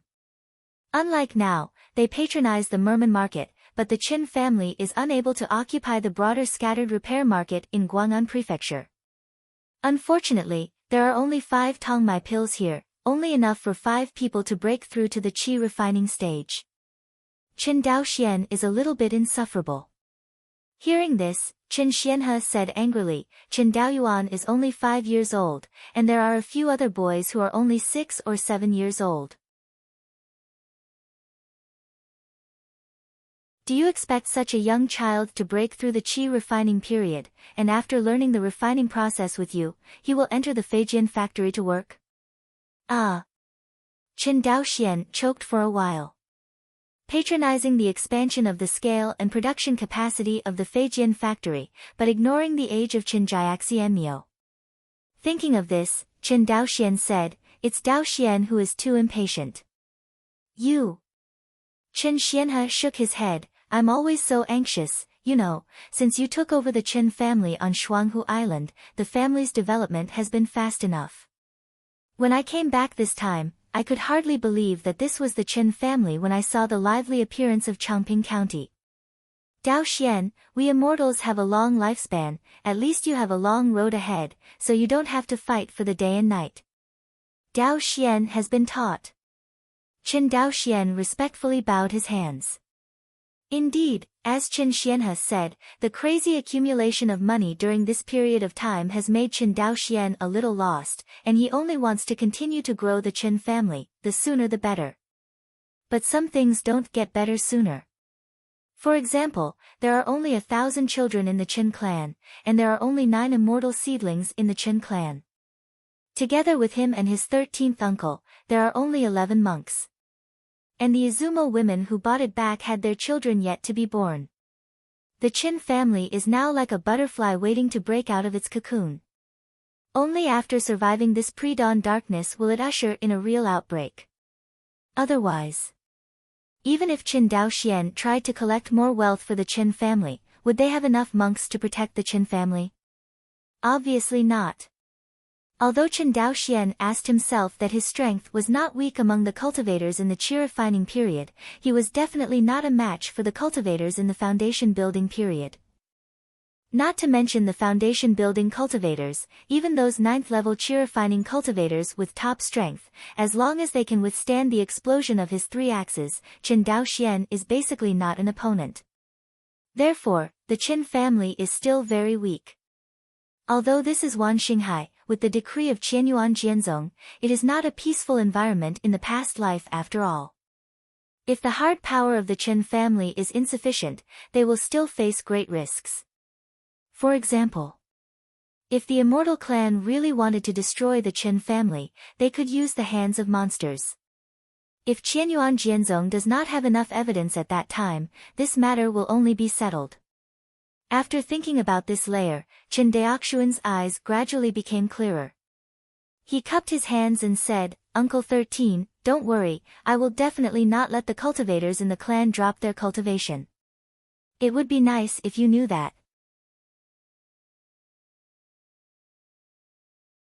Qin Xianhe nodded with satisfaction. He was afraid that Qin Dao Xian would be confused by the spirit stone and forget what is the foundation of a family. For the cultivator family, whether it is spiritual stones, spiritual veins or other cultivation resources, it is essentially to improve the cultivation and strength of the cultivators in the clan. If you only care about earning spirit stones and don't care about the cultivation base of the family cultivator, then for the Qin family, it is a crooked path, which is absolutely unacceptable. You're tuning in to the Blissful Bookshelf YouTube channel. We're so grateful for your support, and don't forget to subscribe to join us on this incredible journey through captivating stories. Your generosity through donations truly makes a world of difference, as it's the primary source of revenue that allows me to expand and enhance this channel for you. Thank you from the bottom of my heart for being a part of this adventure.